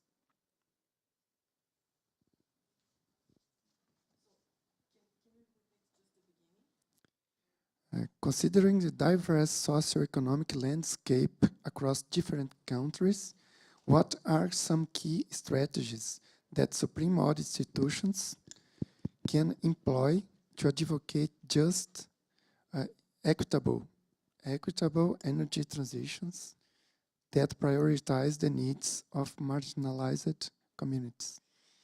So the colleagues here from Coneval, yes, just presented a methodology to estimate a multidimensional poverty indicator. Yes, so similar other countries have similar opportunities and similar access to data. So how can we identify commonalities? How can we produce comparability among these data? And how can we make use of data and analytics to generate comparable outcomes that can feed into the design and implementation of policies? So then we can support efforts to focus policies and targeting the people who need the most. So there are several opportunities for us to work together. And the program that we have developed in our research center independently over the years illustrates how important and how feasible it is for countries, even emerging markets and developing economies, to engage in such efforts to illustrate and to help inform policymaking. Thank you so much, Dr. Joissa. The next question is for Dr. Walter Baer. And Dr. Walter, how can the SAIs contribute to improving investments in climate actions in a way that loans do not excessively compromise the economics of the borrowing countries, which already face so many challenges?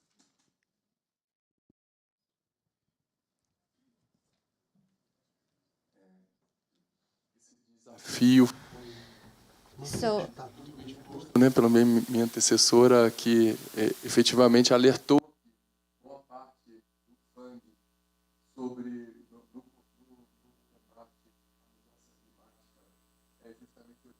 it's about taking loans, reimbursable funds to reduce the impact on the poverty on each country. So there's no magic way to develop an and gather these funds, but there is a margin of energetic concepts that we use. For example, my dear friend Jorge Arbacho have put in place for Latin America the climate change as an opportunity for development through the creation of green energy and sustainable energy, and the structure of generating this green energy. And evidently, this industry can generate enough funds and enough income. So there's no path that doesn't go through the strategy to develop this economic and opportunities. But overall, the transformation of the industrial model is necessary. We need to discuss the international, with the international systems about the climate change, and discuss with the governments about how to buy in an ecological way, as well as how to sell it, because the world has to work in this productive chain based on the lowering the carbon and using these chains to, for example, to generate these dependable new ways of energy. So we have to identify the origin of these products and to create a global taxonomy to produce imports and exports for sustainable matters. So we have reserves, huge forest reserves here.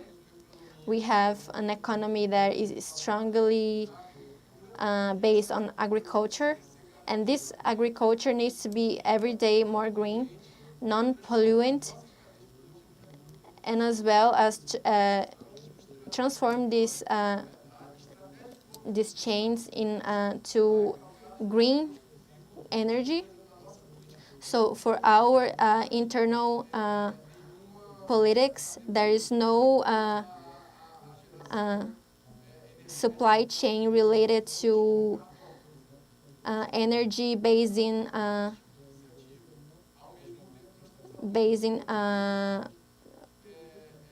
dirty energy. There is industries that we can reach for this approach on green energy to be more inclusive, and for us to be with a more reliable company for that matter.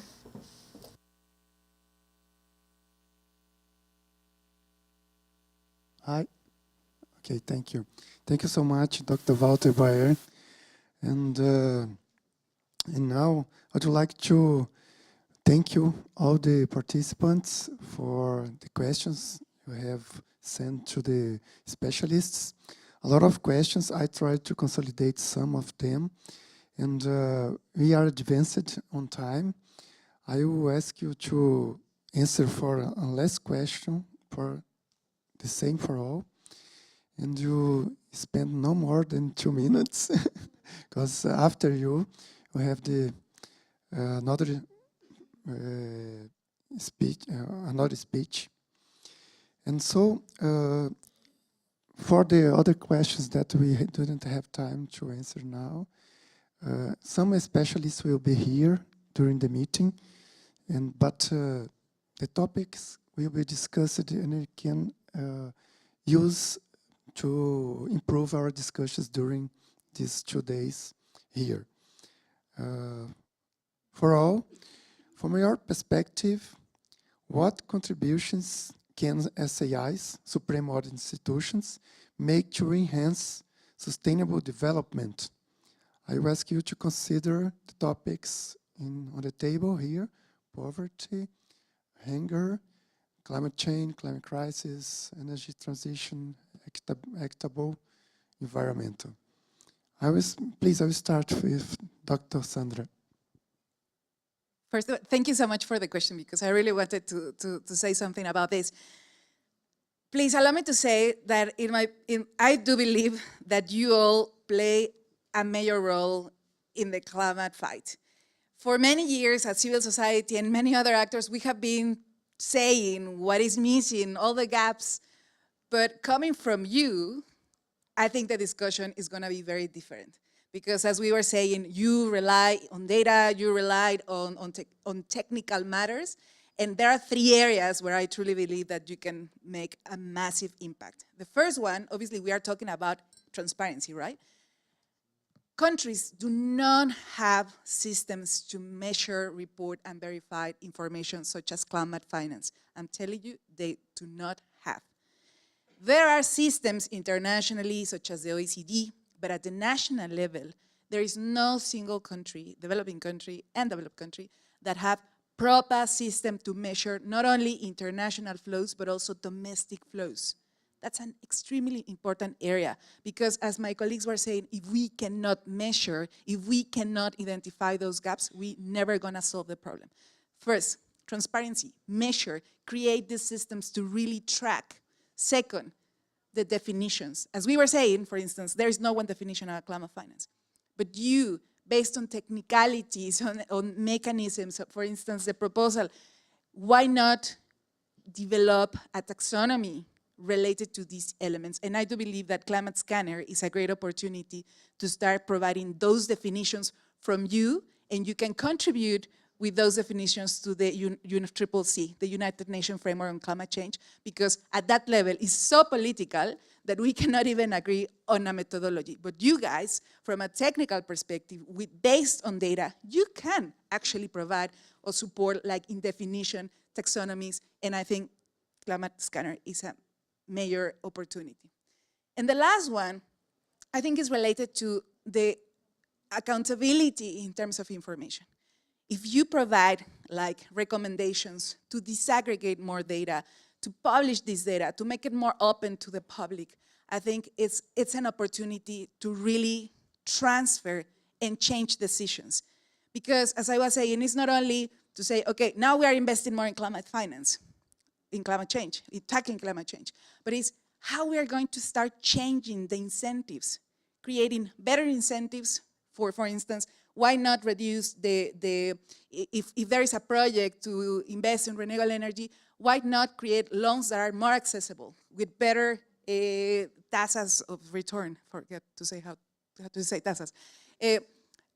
Return, exactly. So there are mechanisms, and let's reduce subsidies. Subsidies, fossil fuel subsidies is a major issue in the G20 countries. So it's how to change these incentives and create better incentives to really, really start the transition. Otherwise, we're never gonna make it, because fossil fuels are extremely powerful and they are receiving a lot of money from the international cooperation and from our governments.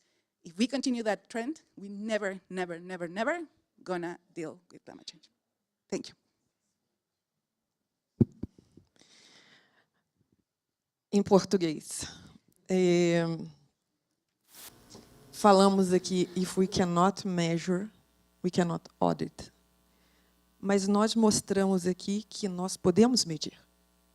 Nós temos os dados.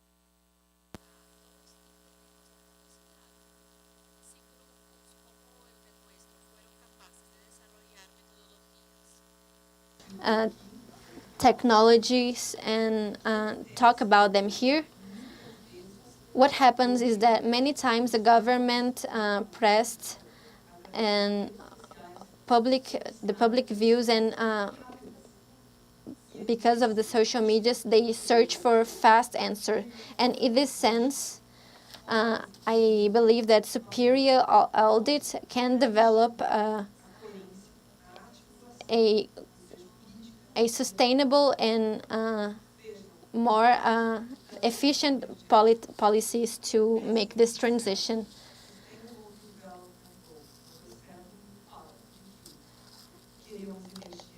we need clean energy, trustworthy and affordable energy. So what we want with, through this agenda is give meaning to every one of these elements. We can measure if this energy is trustworthy, if it is affordable. And we can measure for who that is affordable. And we put this, we even put an additional element, which is the platform of G20, that includes a platform that is inclusive and resilient, because the climate change are happening right now, and adaptation is a necessity to be met now.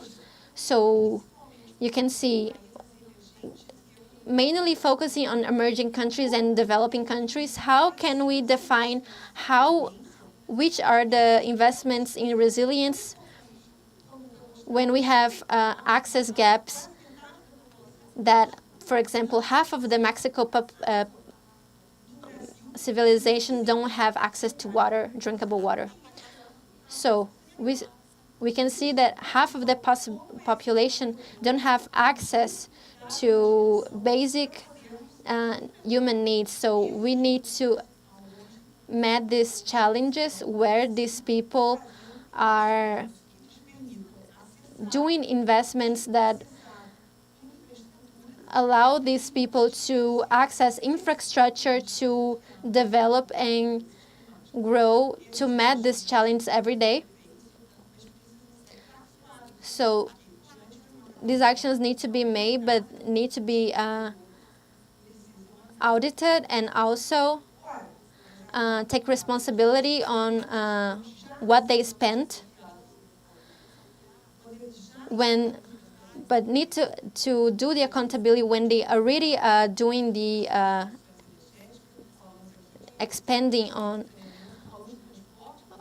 the population, on expanding on transport. So I can see by the experience that we have a fundamental role on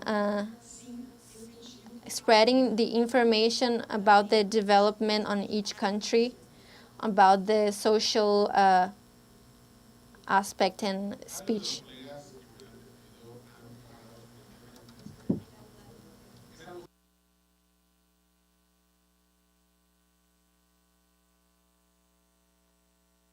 Share today is the case of Mexico. So the dimension of poverty and evaluation of social programs, we had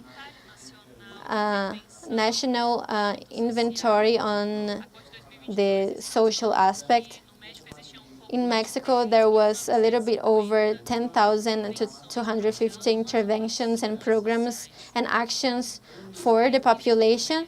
On the three levels of the Mexican government, there's federal programs, a little bit over 500 statewide programs, and the biggest part is the municipal projects. And one of these projects that can be applied on the development sustainable policies is the one that has the government.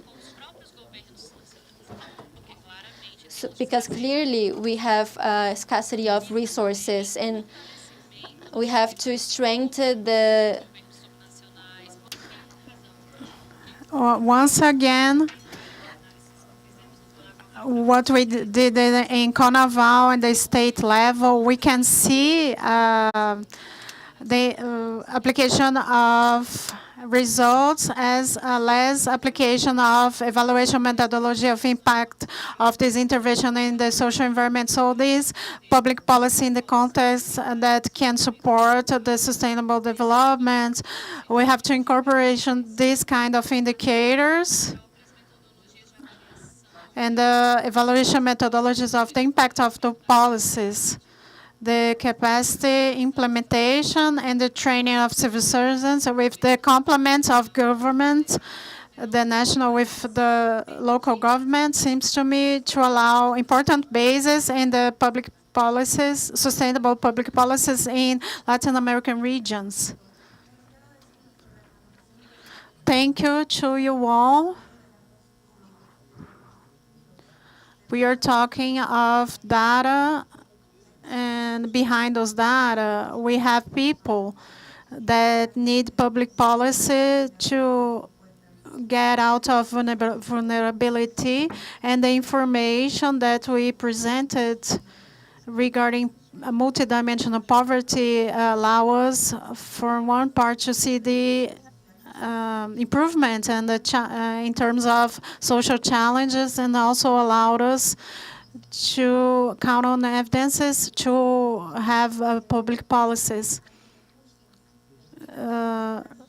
in resources that could be scarce in budgets, in reduced budgets. So the importance is to count on a measurement of poverty, multidimensional poverty, allow us to guide the public policies and direct it to something that's specific. And the priority,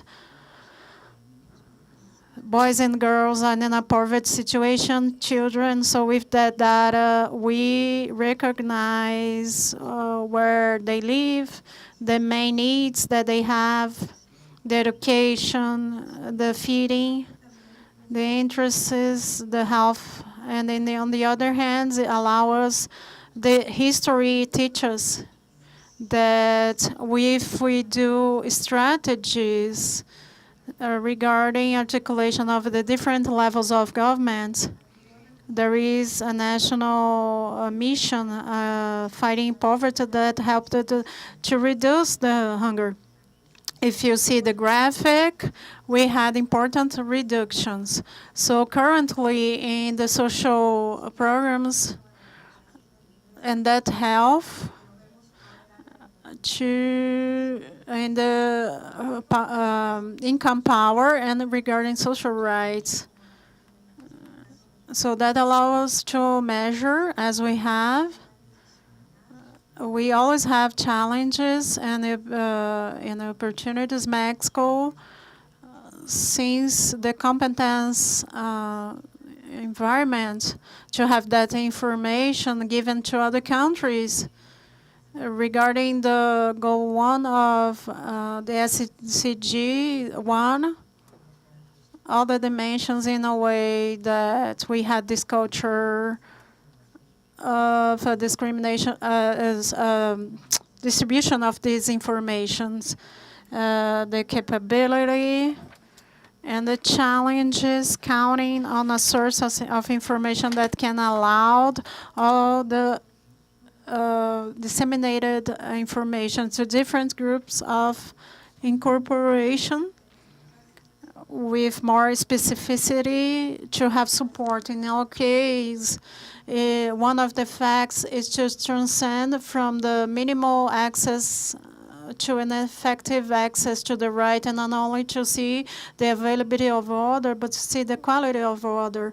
So in the sense that we are seeing that we have a work agenda to could see that. So always we have challenge and opportunity to keep working. Thank you very much. To conclude, I'm going to talk less than 2 minutes and try to be very brief. Three pillars. The auditors are fundamental in the improvement of the results, and we have 3 fundamental pillars. The first one is to amplify the transparency. That's the role of the auditors, to leverage the respective governments to adopt best practices in terms of transparency. The second one is accountability. The audit courts has conditions through their auditors to identify there's responsible and made the population to charge on this professional and use the right mechanisms to accomplish, to try to charge the government. So that's the second important pillar. And the first transparency, and the second accountability, and the third contribution that the auditors can give to the respective governments is the development of technology. So actions like this one of climate scanner can be game changers. Change of game through initiatives like that ones of the development of common methodologies that could be spread through governments from the auditors. And I believe that the climate scanner in this sense of methodology development can be very transformative in this global scenario that needs an effort, and this effort goes through the development of a common methodology and a taxonomy that could be used by the government to have the climate goals. Thank you.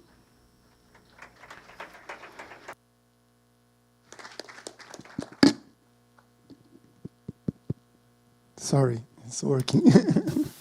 I want to thank you once more for your kindly Gostaria de agradecer novamente disposal to share with us your knowledge and the insights with wisdom. Be sure that it will help us to discuss and to prioritize our messages for the communique, to sensibilize G20 community for this very, very important problem that we face now related to poverty, hunger, climate change, energy transitions. And thank you for your advice and to recognize how important is our work. Our disposal to work together always continue. And one message you leave for us, very important, to be inclusive. Inclusiveness is the most important principle to reduce inequality and to have a better world for everyone. So I will ask again to give a big applause for our specialists. And thank you once again. I invite you to take a seat in the auditorium to have a next speech now. And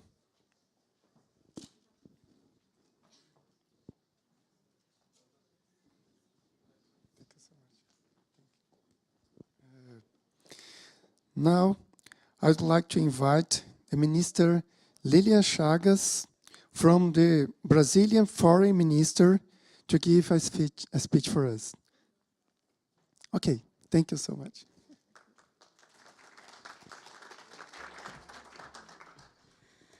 Hello, good afternoon. My name is Lilian Chagas. I am Director for Climate at the Brazilian Ministry of Foreign Affairs. As such, I lead the team of Brazilian negotiators within the multilateral negotiations to combat climate change. I would like to thank, I will be very brief because I do not want to stand between you and lunch. So I'll take just a few minutes to explain why Brazil put climate change in one of our priority for G20 in 2024. First, we think it's a very fortunate coincidence that for 4 years, developing countries will be leading G20. So it started in 2022 with Indonesia, and then 2023 with India. This year is Brazil in the presence of G20, and next year will be South Africa. This is a very good, unique opportunity to bring some issues that are of utmost importance to developing countries to the attention of the world, of the 20 most developed, most rich countries in the world.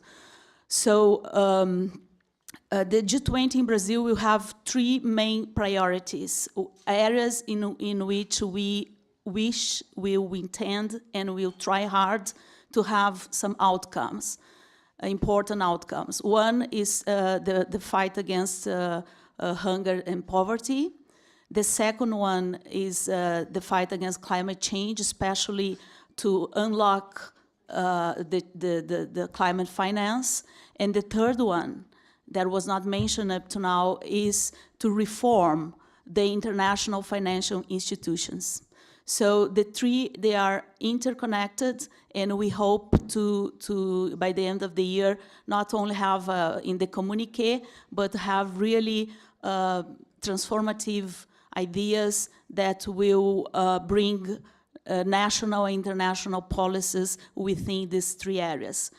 So why climate change? We understand now in Brazil that we are going through, as our speakers made it clear, we are experiencing a climate urgency, a climate crisis. The Paris Agreement of 2015 stipulated that the goal was to limit global warming in 2 degrees Celsius compared to pre-industrial times. And with efforts to keep the global warming in 1.5 degrees Celsius. Well, since then, 2015 to them, science has evolved. We have much more science, we have much more knowledge, much more data on the phenomena. And the data, the information, the analysis, they are not good. So the phenomenon is going much faster than expected. And with the technology today, satellites and modeling, we can see that's not only faster, but it's broader, and it's complex. It's not a linear system. Climate change events are not linear, they're complex systems, so they can bring about a series of crises that will be very difficult to administrate, to manage. So with this in mind, we decided, Brazil decided to develop further the alternatives to climate finance. Why? You probably know that the last COP, the meeting of about climate in Dubai in December last year, the final outcome, there was a global stocktake of the Paris Agreement, decided many things. Countries agreed on many things. And when I say countries, it's important to note that they're the majority of countries on Earth. The multilateral climate regime has as parties 196 countries. It's almost the totality of countries. So it's very difficult to agree things with so many people in the room, but the sense of urgency made all the countries, all governments to agree. So the final result of COP28 was that that's written in the global stocktake that's available on the internet, you can read it, that the world is not on track to tackle climate change. And secondly, that the main gap of the system is on the means of implementation. Means of implementation means 3 things. Finance, transfer of technology, and capacity building. So within the last 30 years, that it's the time that the multilateral climate regime is in place, we advanced in mitigation. Countries were effective or tried to be effective in reducing their emissions of green gases. But as collectively, as a group, as a world, we are not so efficient in putting in place what was needed to allow that everybody would do something. Everybody could have sound climate policies, could finance their energy transition, could finance their adaptation plans. So this third leg of the regime, it was lacking behind. This was accepted, was a common decision of United Nations COP on climate. So we decided as Brazil to bring the elephant to the room and put climate finance in the heart of our presidents. So what we did, as the Indian representative explained, it's very hard to create new groups in G20. The working groups. The totality of the members, they must accept. So it's a process. The governance in G20 is a process. So we didn't have time to build a new, to bring and try to have a consensus on a new group. So what the Brazilian presidents did, we created a task force. Task force is something that is temporary. No, it's not. It won't be in the structure of the G20. It will be only for the Brazilian presidents. And if South Africa wishes next year, South Africa can decide to take on or decide on other priorities. It's up to the country that is in the presidents. So we created a task force on global mobilization against climate change. But what this task force will do is to discuss, to map, and to propose new mechanisms to finance climate. Okay, so it's that group of the G20 countries plus the gas countries of the Brazilian presidents, and plus 6 countries that we invited to discuss finance specifically, plus the totality of international organizations that are there. Everyone, the WTO, the World Bank, BID, the Latin American, Inter-American Development Bank, all banks are there, all international organizations are there, and we invited a restricted group of economists, mostly from the Global South, to give inputs to this group to try to unleash climate finance. The leader of the group is economist named Mariana Mazzucato. So with this task force, without the strings of the structures of G20, we hope to bring alive new ideas, new mechanisms to map everything that is there, international levies, carbon pricing, carbon market, debt relief. Countries that are highly in debt could exchange debt for climate action. So all is in the table. There is no limits to the discussion. We invited who we thought would be interesting to contribute. And as G20 countries, we hope to give momentum to this very area that is lacking to allow for a more ambitious climate change in the next 2 years. So another thing about finance that is explain the momentum is that the next COP, the COP 29, that will take place in Baku, Azerbaijan, next November. There is a deadline there. The deadline to establish a new quantified goal for climate finance. The same $100 billion that were agreed on 2009 that should have been put into the system to help developing countries to mitigate and to adapt, they didn't happen. And there is no international audit in place within the climate regime to point fingers to say why it didn't happen, what was lacking. But we know it didn't happen. It didn't happen. Some independent evaluations came out. Oxfam said that in 2020, instead of $100 billion put into the climate financial mechanisms, there were only $27 billion, so much less than we expected. And to be fair to the donors, in 2022, OECD said that the goal of the 100 billion was always met. That there was $89 billion into the international system. But again, with no transparency, no clear accountability, no criteria,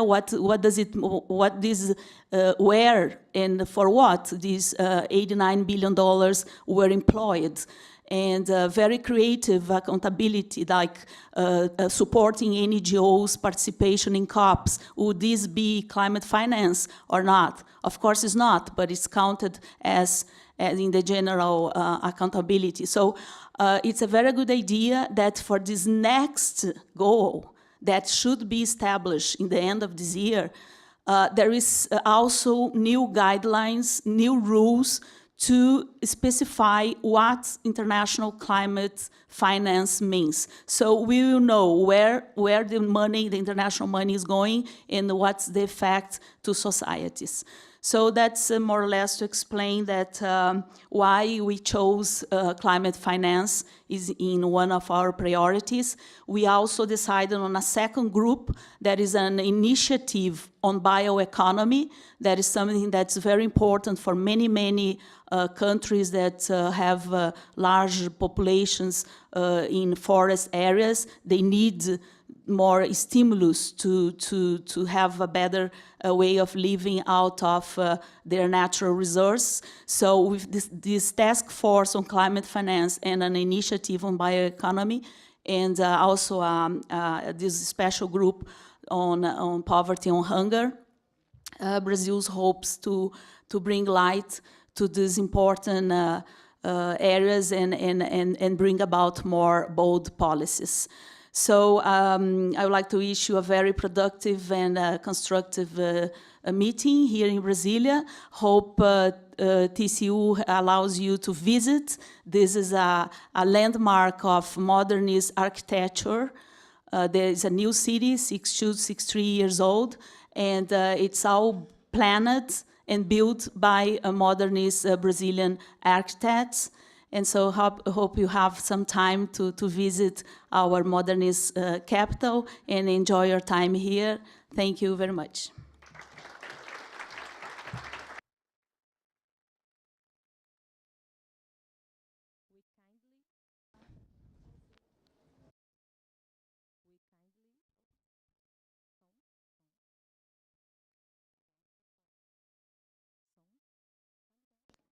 Tá ligado? We kindly ask that those who required simultaneous translation please return the radios to the staff. One more time, we thank everyone for their presence and wish you a great day.